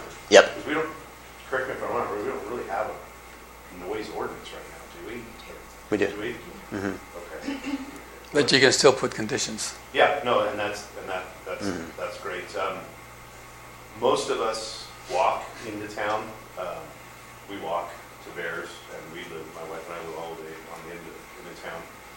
So I don't take them to any parking. So I'm giving up a parking space. I walked down here tonight. Us too. Concern the ADA compliance. How are we going to get them into that place? Because I think you that can back door answer. has a set of steps. Front door is probably going to work, I think. So the front door is going to go ahead and it's getting redone, and it's going to meet all ADA compliances. And then into the actual courtyard itself, off of 3rd Street, there is also a 48-inch door that meets ADA. You're right on the side, because the way the building sits down below, it would be difficult to do that. But on the inside, as an exit, we do have an ADA exit in the back leading towards Polk. Right there, so we're going to build a ramp right there. The old kitchen. That was the exit for the kitchen. Exactly, and so that door is actually, I think it's 48 inches wide. Is it? So yeah, so we have a ramp that. So it exceeds the. Yes, so we'll go ahead and we'll have it right there for ADA accessibility to go outside, but to get into the courtyard itself, it would be right off of 3rd Street. Okay. And then, I know we keep talking about it being a patio. That was the parking lot for that restaurant for years. For the 2 or 3 restaurants that were in there, that was the parking space. But over the years, kind of got fenced in. I think there's a quick rendition of your fencing across the front. Is it going to be somewhat similar to what is there now, or is it? The fence that's in the front facing 3rd Street, it's lattice. So the owner of the property, Mr. Tobias, is going to go ahead and do the repairs on that. And then on the backside facing over here against the sitting right here in the fire department, they're going to go ahead and they're going to do a retaining wall. And then they'll go ahead and we'll put up a fence also, almost using the same type of materials, matter of fact, identical wood to the Bears Hideaway. Those stakes like that. Exactly. We have, pallets of those that we're going to go ahead and set up and around the back side of it. We are going to widen the actual, not the driveway, but the fence where the driveway is at. We're going to replace that fence because it's so damaged already over the years. We're just going to do a rolling fence to go back and forth like that. That's something that we went ahead and we brought up. Because that patio will have to be secured, right? Exactly. That's why we need to put something to close it up so no one's coming in through the backside jump. There's a will, there's a way. If someone wants to jump a fence, they're going to jump a fence. I don't know, those grape stakes have pokies at hang up a pant leg in that, it hurts. But for the most part, we are going to enclose it. For the most part, yes, we'll enclose it. Great, thank you. Thank you. And did you have any comments on the live music? Because I know that in the application it was it sounded like it was kind of a periodic thing that might only be associated with special events. Exactly. you know? It's only certain special events. We'll already have something out there, you know, during the summer times where you have the nicer evenings. You know, of course, not during the winter times, not as much. We go ahead and bring in an anniversary party, a birthday party, or even a small wedding or something like that. They're going to go ahead and provide their own catering, you know, to go ahead and come in. Then we'll have something like that. But we will be very strict about shutting it down at 10 o'clock, if not prior to that. And we'll make sure that everybody knows that is out there, the entertainers and whoever has a venue there, we let them know, you know, by 9:30 you have 20 minutes left. And that's it. Because the one thing that we don't want is, we don't want to, you know, we greatly appreciate, Monica and I would greatly appreciate all the help that everyone's given, you know, from the city, and how enthusiastic everyone is to want to bring this in. So the last thing we would want to do is, you know, cause any harm to that reputation in which way to say, wow, okay, we brought them in here and now look at they're breaking all the laws. We don't want to do that. We want to make sure we're in here for the long haul. Well, and Andy did come up with a good point, you know, even on Friday night in downtown, it's pretty, there's not a lot of people uptown. So you park on Second Street. So a lit up patio like that with a little bit of music playing, hopefully maybe somebody will stop, you know, and hear it. It's always nice to see that it looks. Well, one thing with the developments we have coming to town, it would be nice to have some entertainment on weekends. True. You know. Another thing too, you know, you take a walk at night, Harding's, in that patio. I mean, big weddings, and they shut it down at 10, I think, but they have a band going, and there's residential, there's more residential there than where you're at. Yep. And, you know, I think people just, you know, live with it, and you shut it down at, you know, at 10 o'clock, or, you know, you're personally good with it. Thank you. Okay, any more comments, discussions? Okay. I would point out too, I think Ernie brought up, or Commissioner Franco brought up the employee parking too, and that's one for every 3 employees. So for their 6 employees, that's 2 spots, and they have that on site in the back there. So they don't need street parking for that, in terms of what the code requires. No, I was thinking in terms of the practicality of, you know, a space on the street for me versus a space for somebody who's going to be there for 8 hours for the work shift. I was trying to free up some spaces. But one thing that I do want is the review, 6-month and 12-month review. So I want that as condition number 3. Okay. Ian, this is I don't just... think they'll disappoint you, but. No, but this way, anybody in the city can, yeah. So that we can review it. Give them a report card. And if there's any problems, you know, we can start working on them at that point, rather than have to take the permit back. Okay, that sounds good. I don't have a problem with that. So what we do at this point.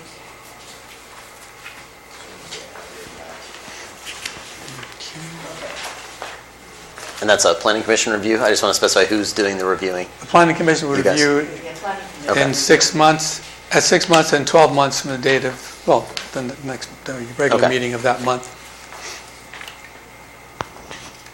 Okay. Basically, a compliance review and, more important, complaint review. Compliance and compliance. If there's none, no problem. That's good. Okay.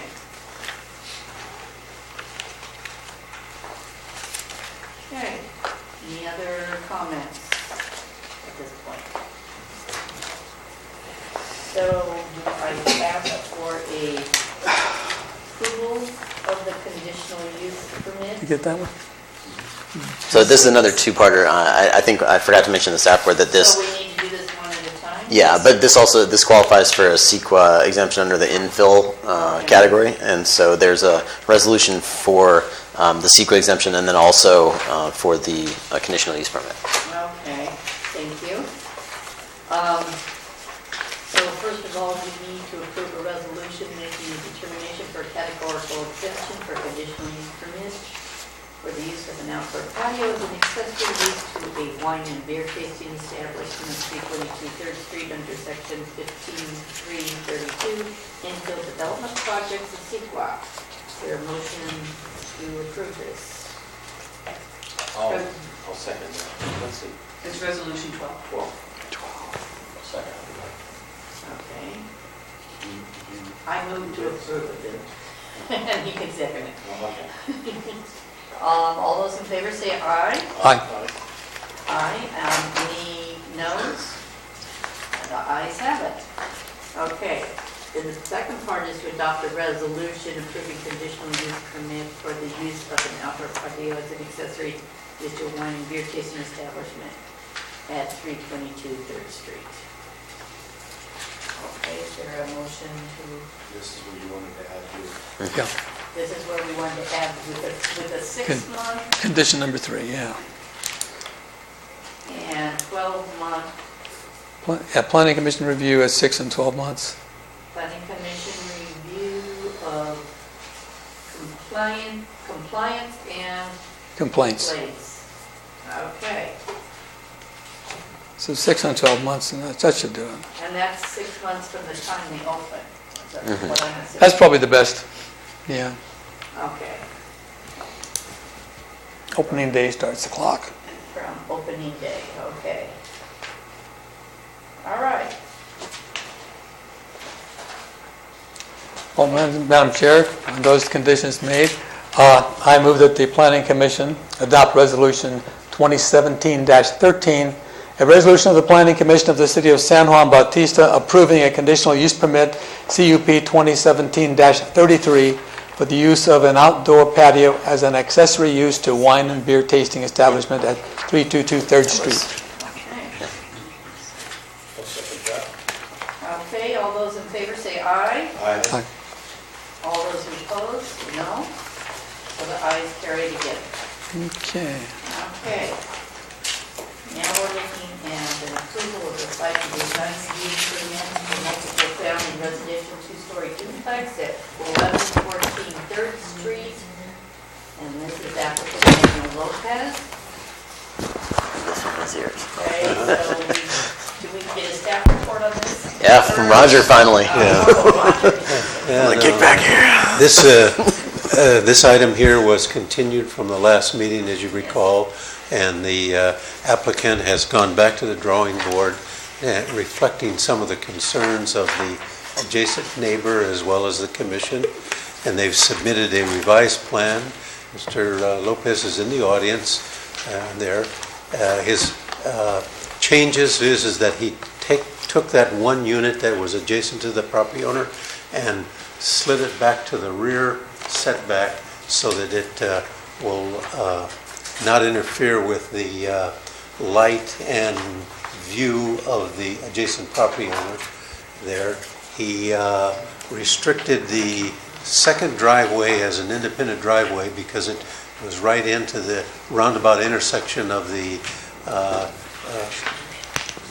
directional traffic flow, and we've continued it to one driveway approximately 24 feet in wide, so both units will come out of that one driveway and will miss the roundabout demarcations on the street of the future roundabout that will be constructed by the D'Ambrosio or Hillside Vista subdivision. And he's modified the landscaping to appropriate there, and he has agreed to condition. We've added one additional condition, and that is that the property owners were concerned about their privacy in their backyard, and that they wanted the existing fence is approximately 5 feet 9 to 6 feet high, and that he was agreeable to take and add 2-foot boot of a lattice extension on there so that would increase their privacy in their backyard. And that was condition 17 that was added. And if you want, I have a copy of it you can pass out. Yeah, it's the same condition with maybe the addition of lot 17. And if you want me, I'll read that. It was the applicant installed a 24-foot high lattice extension on the existing northerly fence. 24 inch. 24 inches high. Yeah. Yeah. Okay. Okay, thank you. Are there any public comments? Thank you. Hi, my name is Sean Collins. Good evening. I live at the aforementioned adjoining property there. Since the last meeting at which my wife and I brought up many concerns, I do feel like there's been a genuine good faith effort on their part, both on Mr. Miguel Lopez and Roger, to address a lot of those concerns. We did speak today about the addition of the fence being raised up to 8 feet, and that's, great. With all those conditions in place, the only request I would have would be that the amendment would include just that we did discuss an 8-foot fence for the properties there between the two. If it could just be amended to mention the overall height, not just the addition, because there are parts that drop down quite a bit. If that could be done, we really don't have a problem working with Mr. Lopez in this construction and removing our complaints from the review, and as long as the conditions are met and the changes they've made or suggested or put into place, we really have no more complaints. Okay, so you want the fence to come all the way up to the... Well, whatever, we were discussing the maximum allowable code height. We would modify the condition 17. The applicant shall install a 24-inch high lattice extension of the existing fence to a maximum height of 8 feet. To a maximum height of 8 feet, and make sure that the whole thing is... Yeah, and it does seem like a very tall fence, but the thing to remember in this location is where the length of that fence is between a house and a 2-story house. So there's really you're not losing any view there. It's just more of a privacy and noise barrier. Okay. So, and it doesn't continue out past between the two houses to the street. We did also discuss like a step down fence going to the street, but I believe Mr. Lopez is amenable to discussion with that between me and him. But we're never going to really get exactly what anybody wants out of everything, but I feel like they've made a good faith effort to try to meet us in the middle somewhere, and we do appreciate that. Okay, so it sounds like you have resolved this very well. Are there any other comments? Oh, we have good neighbors at the end. Yeah, good neighbor, yes.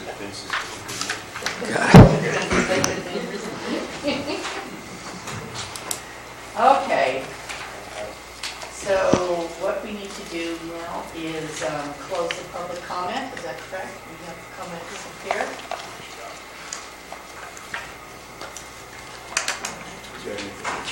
Anybody else have anything to add? Commissioner Moore? No, sounds like Okay. sounds like it worked out. Good. Yeah. Thank you very much. Yes, we're glad you guys worked that out. I guess we resolved that. We're here to solve problems, but they seem to have done it for us, so Yeah, that's right. can't argue with that. Okay, so what we are now is considering the approval of this, where are we at? The first would be approval of a resolution of the Planning Commission adopting a statutory and categorical exemption for the site design review of the duplex at 1114 3rd Street. Okay, so does anybody move that we accept this resolution? And that's what is that? 14. 14? 14. Yes.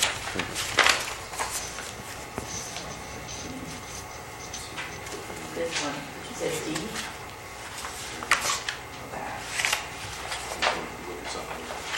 Okay.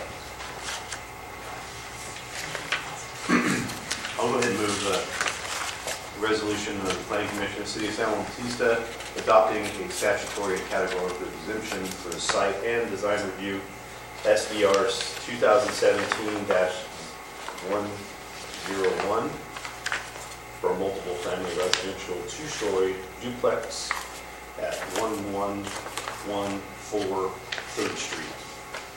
Okay.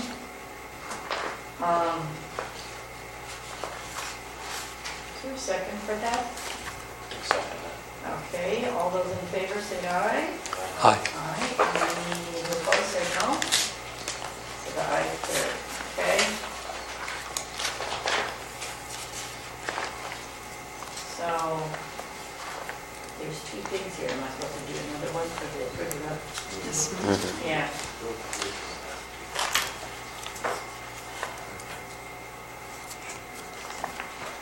This one?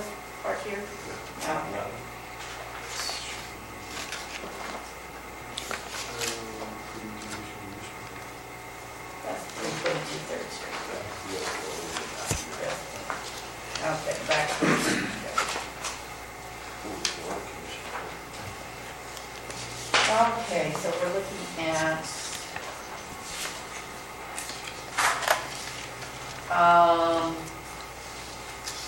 this would be 14 here. 15. 15. So this is 15, 15, yes. and this is on page 1, is that what we're looking at? Okay. So this is a resolution of the Planning Commission of the City of San Juan Bautista to approve the site design review permit for duplex residential homes. Brought to us by Manuel Lopez. SDR 2017-101, APN 02-260-046. So we open it up to public comment, or you staff. You don't want to do it again. No, we don't need to do that again? Okay, any comments from any of the commissioners? Good. I wanted to look at the findings there on number 2 a little bit, if that's okay. Project is consistent with the standards and requirements of San Juan Bautista Municipal Code in terms of building height, setback, site coverage, and number of parking spaces. I would like to recommend a couple more parking spaces, because I know that when you get into multiple family and or other kinds of places, there's a lot more people with cars that actually live at these residences than the normal two adults and 2 children. And sometimes you take in children and aunts and uncles, so you often need more parking space, off-street parking spaces. There is room. Are these- Put in a couple more. Are these 2-car garages? Yeah, they are. It's one covered and one uncovered, you know. Mhm. Okay. Yeah, 1 car. And so, And So there's actually, you They know. have if the you park take out- tandem. Yeah, if you take out some of the bushes in the landscaping, there is a couple places where you can add some extra parking for a 3rd car or vehicle, because oftentimes RVs sit there too, and I don't like to see them on the streets. You want to get rid of landscaping, you put in asphalt. Well, I don't want the cars on the street, is what I'm saying. Because if that end of town is already very, very crowded with cars, It's pretty bad down there. it's very bad down there. Will there be parking along that section with the roundabout in there? Just a Is it- little, just a will little there be bit. some It's lot about parking? 6 there will be parking on the north side of the 3rd Street between Mr. Lopez's driveway to the old daycare center to this driveway here, and I think there's a spot for about 3 to 4 stalls, you know, on the curb line. The Parallel only reason curb. I bring this up is because I went hiking with a friend just a couple weekends ago over by the Mission Apartments, and there's all kinds of cars parked there all the time, you know, even though they have a whole parking lot.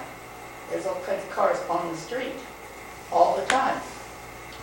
And I'm not sure why that is, because a lot of times the parking lot is half empty, but And what now, I'm saying is.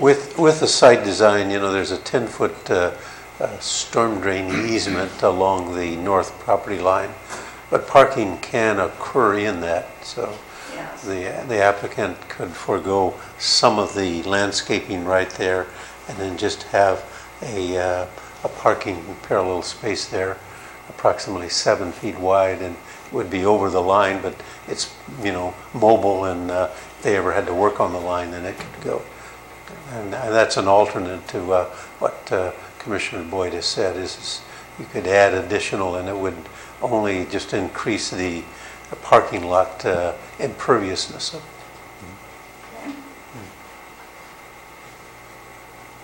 So that is one of my concerns.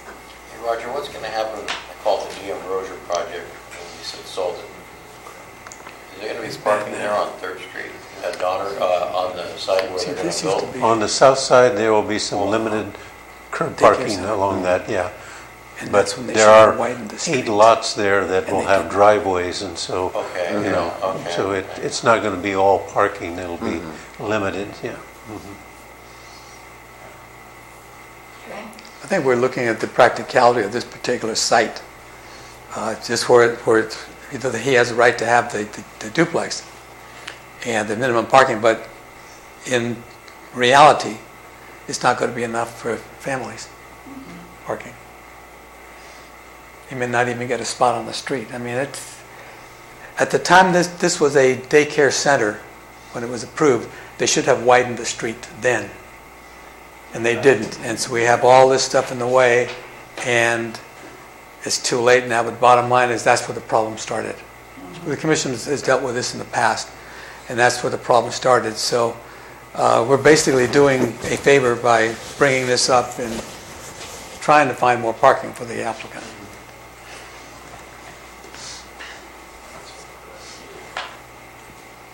So, at this point, should we call Mr. Lopez forward to have a discussion with him? Or what do we do next? You can certainly ask Mr. Lopez if his comment there.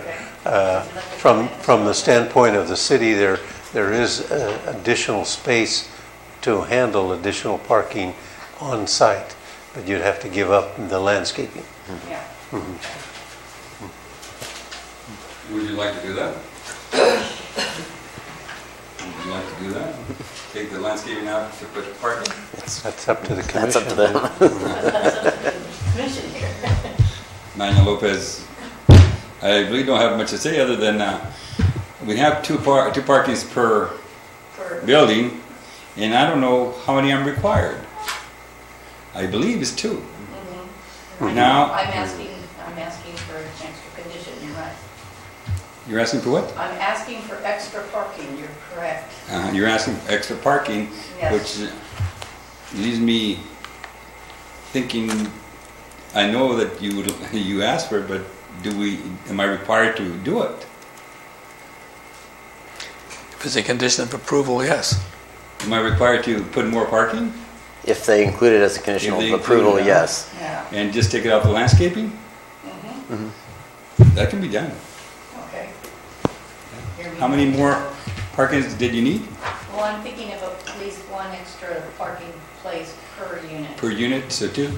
I think we can fit So that you in. have 3 parking places per unit. Yeah, I think we can fit that in. Okay, Yeah. if you feel, Sure. Okay. There's no problem as long as I can fit it in. I have no problem with it. yes, well, Roger kind of drew some little pictures for me, so. Okay, I know it does sacrifice landscaping, but It's a unique situation. it is. There's just a lot of cars already down at that end of that street. And the way the lot is, that it's a triangular lot, which, brings points. Plus, there's an apartment building down the street. We do have a management company, and one of the requirements that they should put it, if they rent to a tenant, would be that they can only have 2 cars. That's another way to go, because I don't believe I would want to rent to a tenant that had 3 cars Well, sometimes per unit. tenants also have a boat or something else in there. Yeah, that's true. Or RVs. I've seen a lot of that, and it ends up on the street. Yeah, but since we're the owners, the tenants have regulations, like if they can't have a boat, they can only have 2 cars. There's certain things that they have to follow also. They can't just rent and do as they please. That's in your lease agreement? That's in your lease agreement? Yes, anything that we want to put in the lease agreement, we're entitled to put it in. Well, what about garages? How many people put cars in garages? Well, in California, I know a lot of people. That's one of the problems with covered spaces, or with the enclosed spaces. They become storage areas or illegal Yes, uses. that's true. That's true. I mean, Which puts the 2 cars back outside. yeah, which puts 2 cars back outside again. And I cite another example. For instance, my daughter buying a condo in San Diego with 3 bedrooms, but there's only 2 parking spaces for this condo, so that means that she rents out the other 2 bedrooms. There's going to be 1 person without a parking space. And this is becoming more and more frequent in our culture right now because people just can't afford housing. So. One of the problems I see, I don't mind putting the parking spaces, first of all, but one of the problems of putting more parking spaces is you're almost asking them to bring more cars in. And I don't want that. You know, I don't want, if I say 2 cars per unit, and that's what the lease says, that's what they should do. I mean, I could put another 2 more parkings, but I think you're only enticing them to have more. I don't think so. vehicles. You don't think From so? From what I have seen, the enticement is already there. And it just seems to be a fact of life now that we need to, in fact, this is one of the things that I'm going to have us consider in the future is looking at more and more off-street parking for a lot of these developments because of the fact that we don't have a lot of on-street parking. You brought up an interesting point. I have identical apartments in King City, but there's 6 instead of 2. They have the same kind of parking, 1 covered, 1 uncovered. And we've never had any more cars in there than those 2 allowed per unit. Okay. And they don't park, and no one parks in the street. Are you talking about garage covering, or are you just? No, I'm talking about actually just the cover. 1 garage parking and 1 uncovered. And that's what I have in those 6 units. And I've had it for 10 years, and we've never had a problem. Still, I don't mind putting more parking if that's what you'd like, but... Yeah, I know where King City is. Well, you have to see... That's not south of Silicon Valley, though. That's not south of Silicon Valley, which we are. Oh, this is south, okay. Okay, and that's what's impacting us. Okay. Well, I don't mind putting the parking if that's what you want. Yes. Can the public weigh in on this? I'm wondering if the public can weigh in on, I think you already closed the public hearing. Okay. Yes, we can open this up to public hearing. I just want to,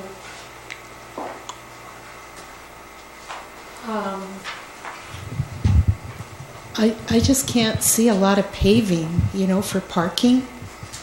I think we should be encouraging landscaping and trees and, I just can't see a lot of impervious surfaces. It's going to get hot, It's, I don't agree with Ms. Boyd on this one. And the Mission Gardens, I was on the HRB at that time, and we did allow them to use street parking for other amenities, like the open space that's in the middle of the apartment complex, so that kids would have a place to play and where people could barbecue. So that was a trade-off. So under the conditions of approval, there were a certain number of spaces allotted for street parking there. Just an FYI background info. Thank you. Yes. I have a compromise proposal. I don't know if you have to have a special ordinance to allow it, but up in Palo Alto, they have what they call landscape reserve, where particularly commercial uses, but I've never seen it used in a residential use, but you designate where parking spaces could go, you put in the landscaping, and if there develops a problem, then those spaces need to be implemented. And that might be a way to deal with your concerns, Chairman Boyd, and also not pave unnecessarily, but it still would give the city the option to move forward in the future if there's a problem arises. So. Parking reserve, called it? It's called landscape reserve. Or landscape reserve, okay.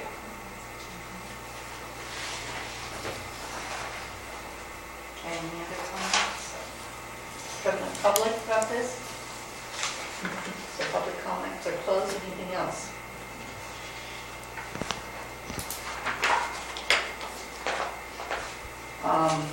Another condition I might put on that is the use of permeable cement so that the water doesn't just run off, it actually goes into the water table. Permeable surfaces. And permeable surfaces. There is a product called permeable concrete now that's out. That water just kind of soaks right through. It's just as strong as cement, so that's just another factor I'd like to throw in there. Any other comments? How much more does that cost? How much more expensive is that concrete? I don't know. See, the other one was the pavers, the thick pavers with the holes in them. People can put lawn in them, you know, so when you see it from a distance, it looks green. When you get up there, it's a hard surface for cars. Okay. I mean, that's another option, but again, it allows for permeable surfaces. They call that grasscrete. Grasscrete? Grasscrete, yeah. There's cells in there. Okay. And the permeable stones are pavers, and they've now got them to where when the water drops on it, it goes right through the paver stones, but they're a little bit expensive, you know, for a driveway. Because on a driveway here, you've got probably, I'm going to say, but if that was your only 2,500 square feet. That's That's a lot of square. Well, I'm thinking of for the extra part. Yeah, the extra. Mm-hmm. That could be for the extra part, you know. And My then concern is the street parking down there. No, I mean with this permeable, what was your concern? Why did you? Well, I mentioned it because it is a more sustainable kind of product that helps bring water back into the water table without having to have it run off be diverted into other areas. Yeah, or whatever the other water. There's really an aquifer in that part. No. That's why we don't have a well on there. Can't hear you. Yeah. All the wells are, you gotta speak up, Scott. Oh, I'm sorry. I was just saying, there's really not a viable aquifer on that side of town that you would be replenishing. Most of the wells are on this side of town, or else we would have a well out here. So I understand what you're getting at, but we do need a certain amount of flow through that creek too. That helps with pushing water through from our treatment plant. Yes, this is true. So it's one of those half and half type of thing. Okay. Plus, I'm thinking it's probably expensive to do. And I don't know if it's quite prepared for that. So that's just my. Okay, that's your opinion. Okay. Any other comments? I like the landscaping, and I hope, you know, you'll feel that Mr. Lopez will hold control of it, and, you know, more than ever there have the greenery. Okay. And I'll just go with status quo here. He seems to have control of his property through his lease. Yes. And But he's not gonna always own it in the future, you know. Properties do pass on. That's where a condition would be appropriate, apropos.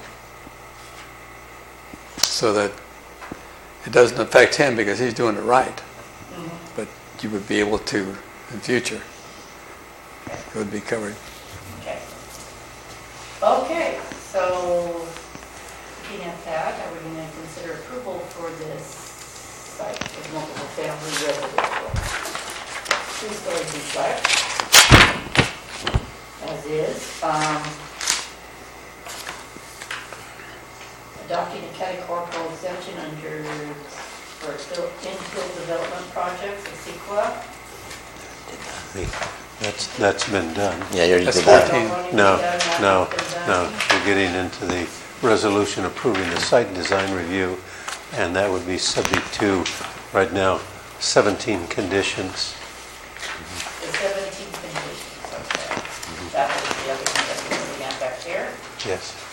Okay. Thank you. This one? Yes. Okay. So we're going to make a motion to adopt the resolution with the planning commission of the city of San Juan Bautista approving site and design review permit for a duplex residential homes at 1114 3rd Street, SDR 2017-101, Manuel Lopez, ATM 002-260-046. So moved. Anybody second that? No second. All those in favor, say aye. Aye. All those opposed, say no, and I'm saying no. 3-1. Okay? So So now we're going to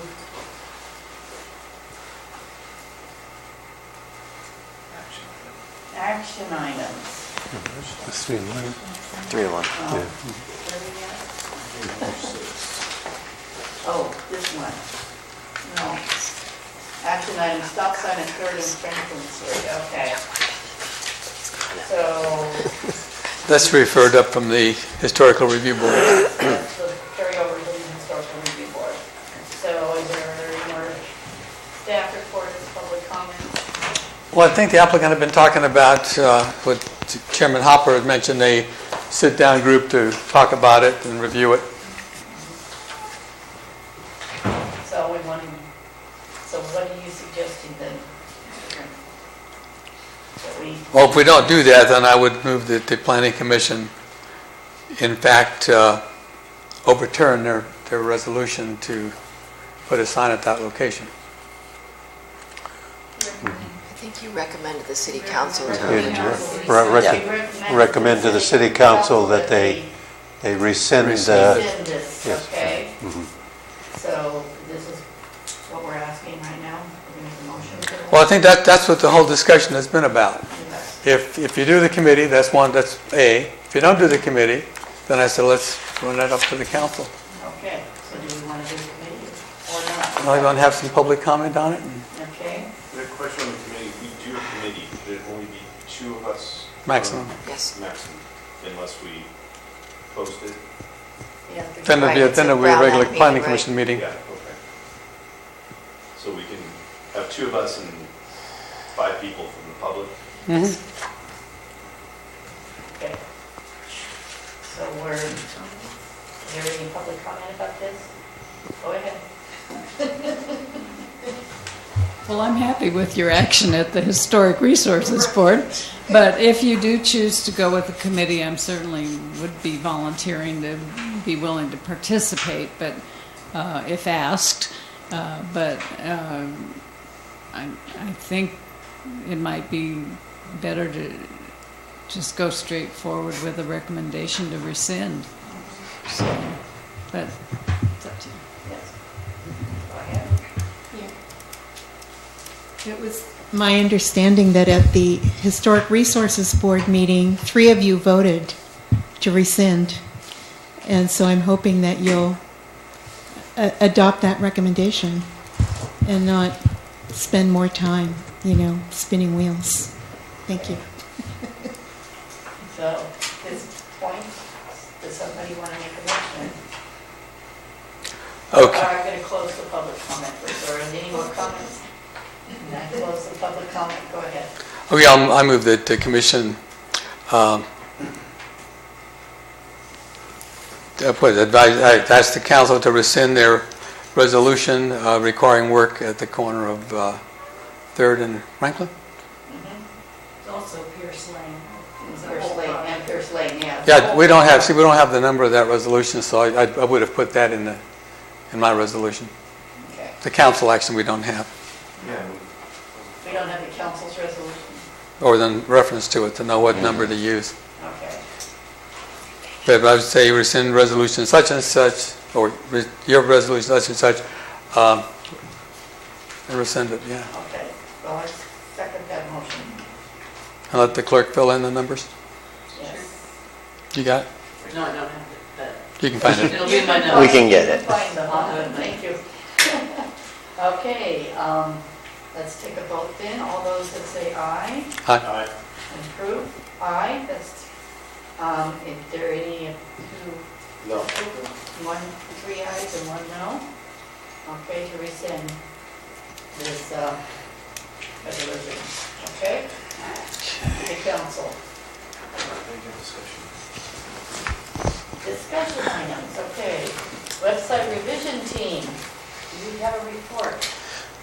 Yeah, I put this on here just so you folks know. The city council approved budgeting the money for a website update at their last meeting, and so I've been talking to Revise, which is the company that's going to be doing that website revision with us, and they've already sent me the materials needed to get started on, mocking up this new website. But I want to make sure that we include some members of the public or some stakeholders in this process. Not a huge group, because I don't want this to get bogged down, because the council's been adamant about we start on this process soon.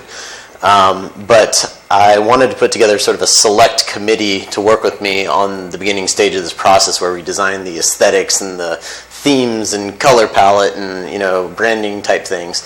So I've contacted a few people from the San Juan Committee and the Strategic Planning Committee. I've talked to the mayor, and I just wanted to sort of get the feel for whether one of you might want to be on that committee as well. We're going to talk about user friendliness too. Yeah, I mean, like I said, the beginning stages of this are more about the aesthetics, and then I'll get into sort of the site mapping and the design of the page layouts and all the rest of the stuff a little bit later, but the initial part of the process is more aesthetic. Okay. So any of us want to get involved with this? Okay, we're all jumping up. Getting involved with a website for me would be about the same as going to an ABBA concert. You would jump I would jump off a cliff somewhere. But we're not going to make you do it. Yeah, and no one has to. I just thought I would offer in case someone was interested. So. Well, I would like to be on part of that, so I will meet with you on some of this. Okay. Since I've done some website design. Anybody else from the public that would like to be included? What little public we have left? We're going to put an invitation out to our public then somewhere? Maybe. That's like I said, this is an ongoing discussion. I'm starting with the elected bodies and appointed bodies, and then we might get a public. But I think you're right in going to the service clubs. Mm-hmm. They're well-established groups, and somebody is or isn't interested in a group, rather than put it out to the public and you have to start screening 100 people who don't know what a computer is. Yeah, I'm thinking select invitations. Yeah. Not everybody, but select invitations. But at least you can look in those service clubs for the people you're looking for. Mm-hmm. Okay. Well, I think I know who I'm going to be talking to about that. All right. Thank you. Mm-hmm. And this is a council committee. It's not a commission committee. This isn't even an official. This is me just getting a small group of people together to work on this project. Yeah. Okay. Sounds good. Get some ideas that you can present. Yeah. This is sort of like what you did with the general plan. That was much larger scale. This and slower moving. Yeah. This is more of a strike team. Okay. Okay. So then B is invitation to joint meeting with City of Hollister Planning Commission. Do you want to talk about that? I did get some emails from this. That again? Yeah, so I had heard this came up in the past, but I did receive an email from Carol Lenore, I think is how you say her last name, about the possibility of doing a sort of joint City of Hollister, City of San Juan Bautista planning workshop, town hall meeting type of thing. See, you can't define it because they haven't defined it. Well, see, that's the thing. So I received this thing asking about these specific dates, and so knowing exactly what you're going to ask, I asked if they could also provide me with a brief description of what the main idea of the joint meeting is, including how the idea came about, what the format of the meeting would be in terms of a town hall, workshop, charrette, whatever. Goals and objectives for the meeting, what specific issues would be covered, how and when you folks could submit ideas for those specific issues to be covered, and how the event would be noticed and or advertised.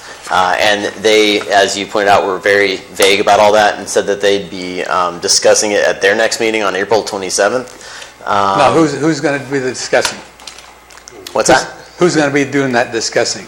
That would be the Planning Commission. They're the City of Hollister Planning Hollister Commission. City, okay. Yeah. About the specifics. They just were sort of, I think, trying to gauge your interest in even the possibility of doing something like this on May 16th at 6 p.m. or May 23rd at 6 p.m. Okay, yeah, well, my discussions with this woman, with several emails today, was basically, when, where, and location, and then what is the purpose, and I never got any answer on any of those. Let me comment on what happened before.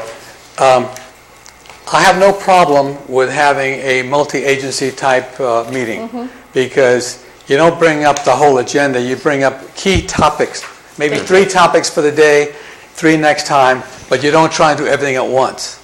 Then the second thing was, instead of just being a meeting of commissioners from 3 agencies, it was at the end of one of their planning commission meetings. So wait a minute, you already got an agenda going here, and you're going to try and stick us in there in the middle someplace? No, I don't want to do that. So, again, they were never clear about what they were going to do, who was organizing it. I don't think they've ever done this before. They've never put up a function like this, because just the way the stuff came down to me as chairman at that time, they didn't know which end was up. Well, I'm feeling the same way. I'm feeling the same way. I'm asking questions, and I'm not getting what I consider satisfactory answers. I wish they would ask for help on how to set it up before we start worrying about the agenda. Well, they could talk to the League of Cities, No, I mean, those folks could be saying, hey, let's do something. Let's sit down and talk about how to do it, and then we'll talk about what we're going to talk about inside of it. Right. But they don't know how to set up a meeting. Like I said, I would not go to one that was not exclusively for the... For certain purposes. See, Monterey County used to have what was called the Asilomar Conference. And all the agencies, all the planning agencies in the entire county sent planning commissioners for one full day at Asilomar, and they had a full agenda, some top-notch speakers, and you went away feeling good. But again, it was well organized, and the speakers were on topics. Right. It wasn't just, let's all sit down and talk. I can sit down and talk here. I don't need that. Give me a topic. Well, thank you, yeah, because that sounds a lot like the academy we just attended. More likely than not. And I would meet all kinds of planning commissioners. But this one just, the idea is good. They just don't know how to put it over. Yeah. Well, okay, so if you can get some definition around some of this, we'll both work on that.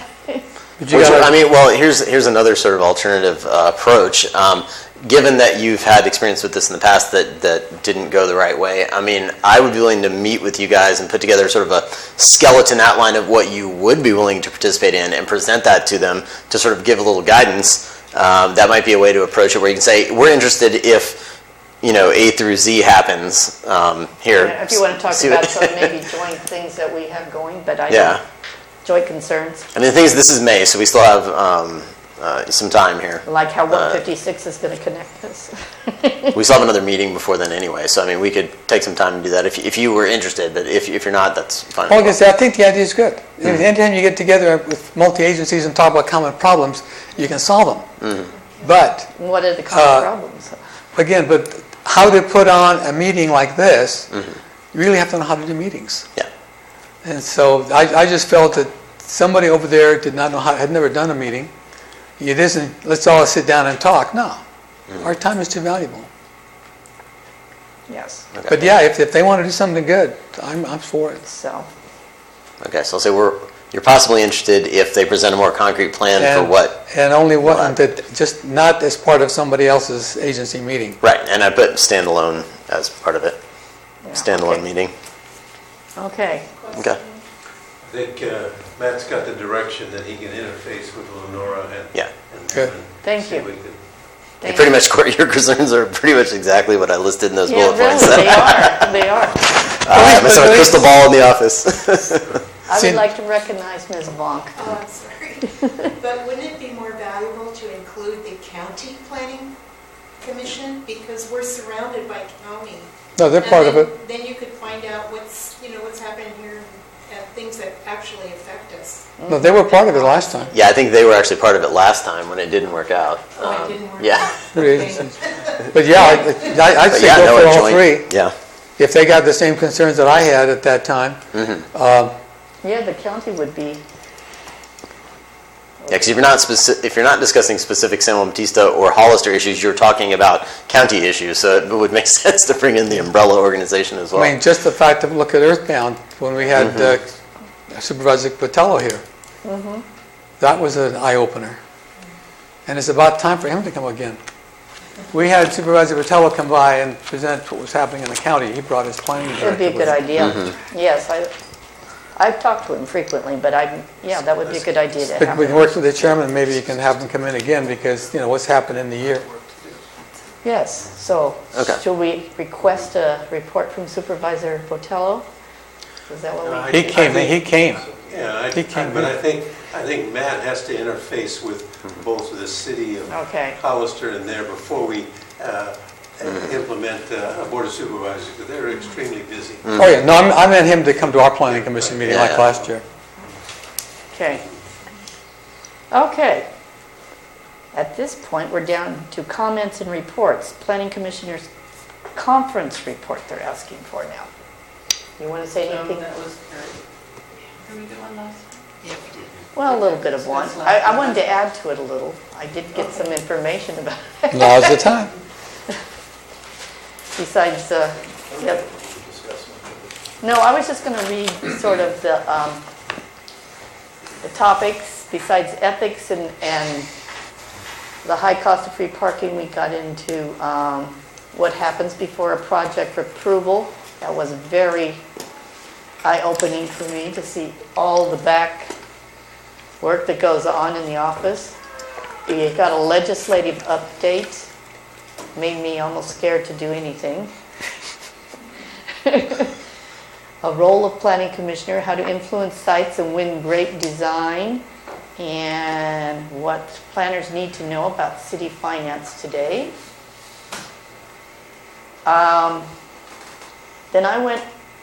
Then Scott and John, Commissioner Friels and Commissioner Hopper went to the CEQA one so they could be updated on that.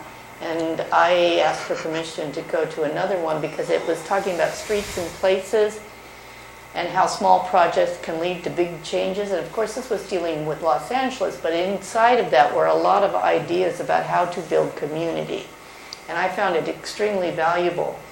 Plus, they added on to that planning urban forests for the 21st century, which I found very interesting because it talked about how to make trees part of the storm drainage plan, as well as having beautiful trees and how to plant them sequentially so that you don't have them all dying in one time, etc.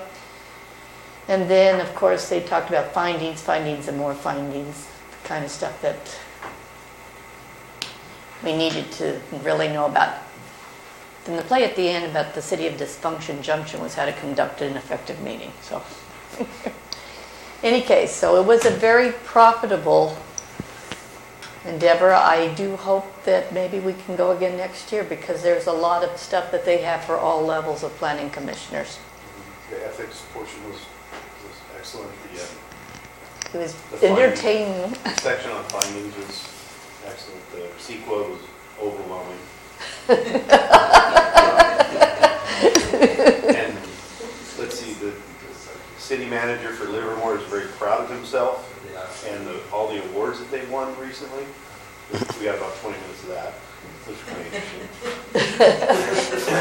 And Southern California is nowhere near what we do up here. I mean,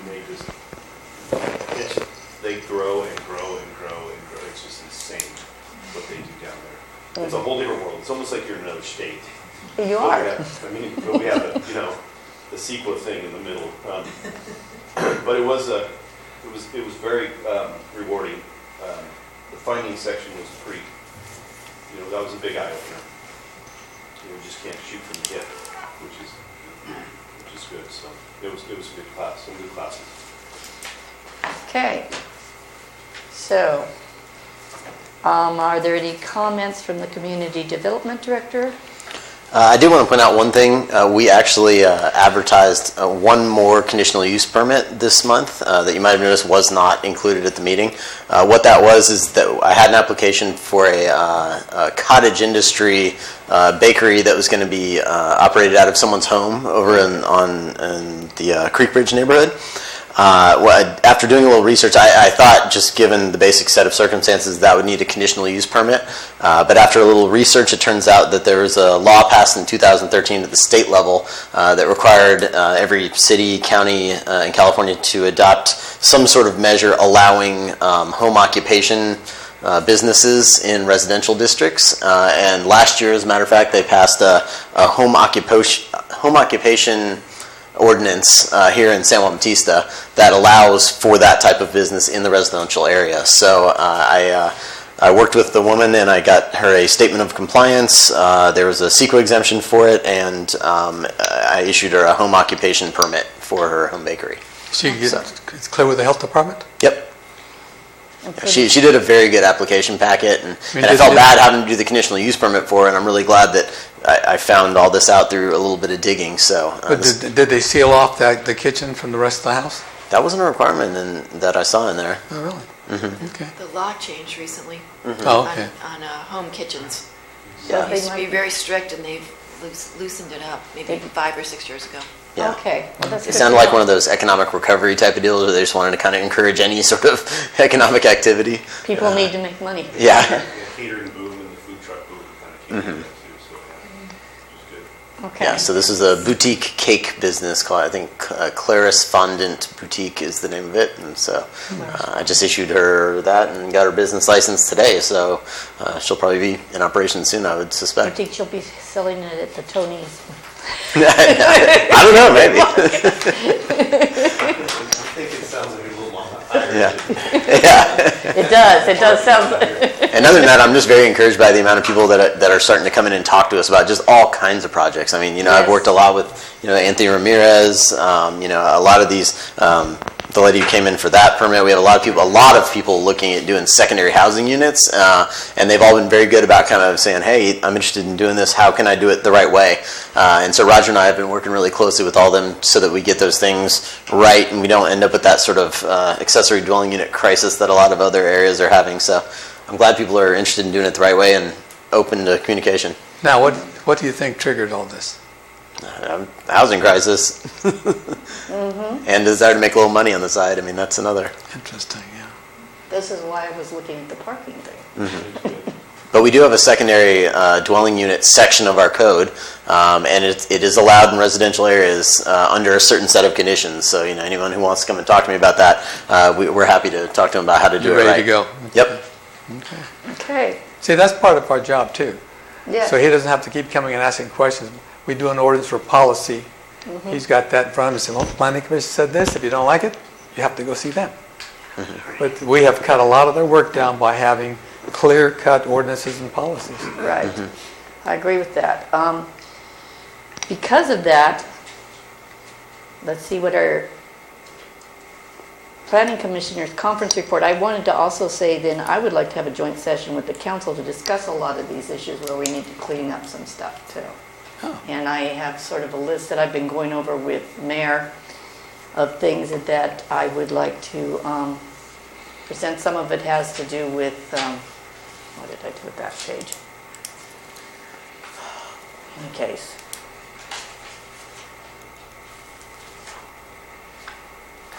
Wasn't this, no. But I would like to at some point share those kind of things. And I would like to have a joint discussion with council because there's a lot of things. For one, has to do with fences, what they should look like, street interfaces, trying to think of if lot sizes was on there, but there was a whole bunch of things that See, a lot of that stuff is generated at the planning commission level. Yeah. So if you got some ideas, we can come around here, we can either go with committee or we can have discussions here and run something up to the council. But since it's not their job to do fence policy, No. it's ours, so it would be up to us. All you can do is say, I want to agendize a discussion of the fence heights, Okay. or how big the holes can be in the fence.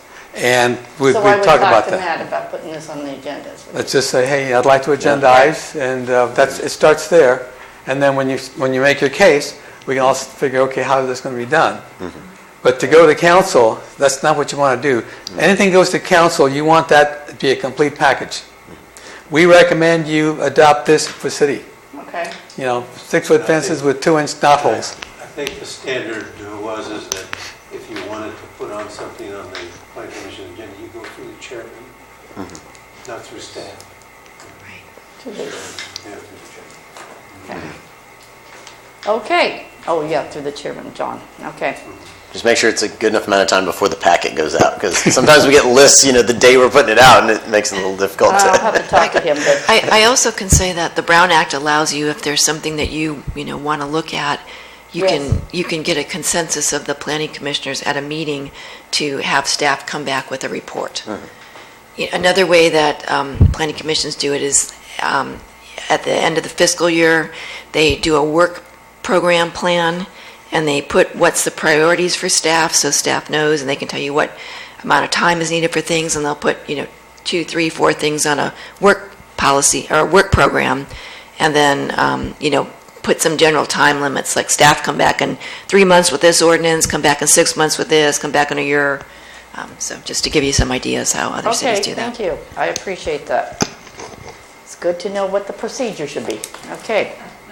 City manager, do you have anything else to report? No, I think we've covered a good deal of that. Okay, Does anybody move that we adjourn? Move that we adjourn the meeting. Okay. Second? All those in favor say aye. Any who oppose? Okay, the ayes have it. The meeting is adjourned.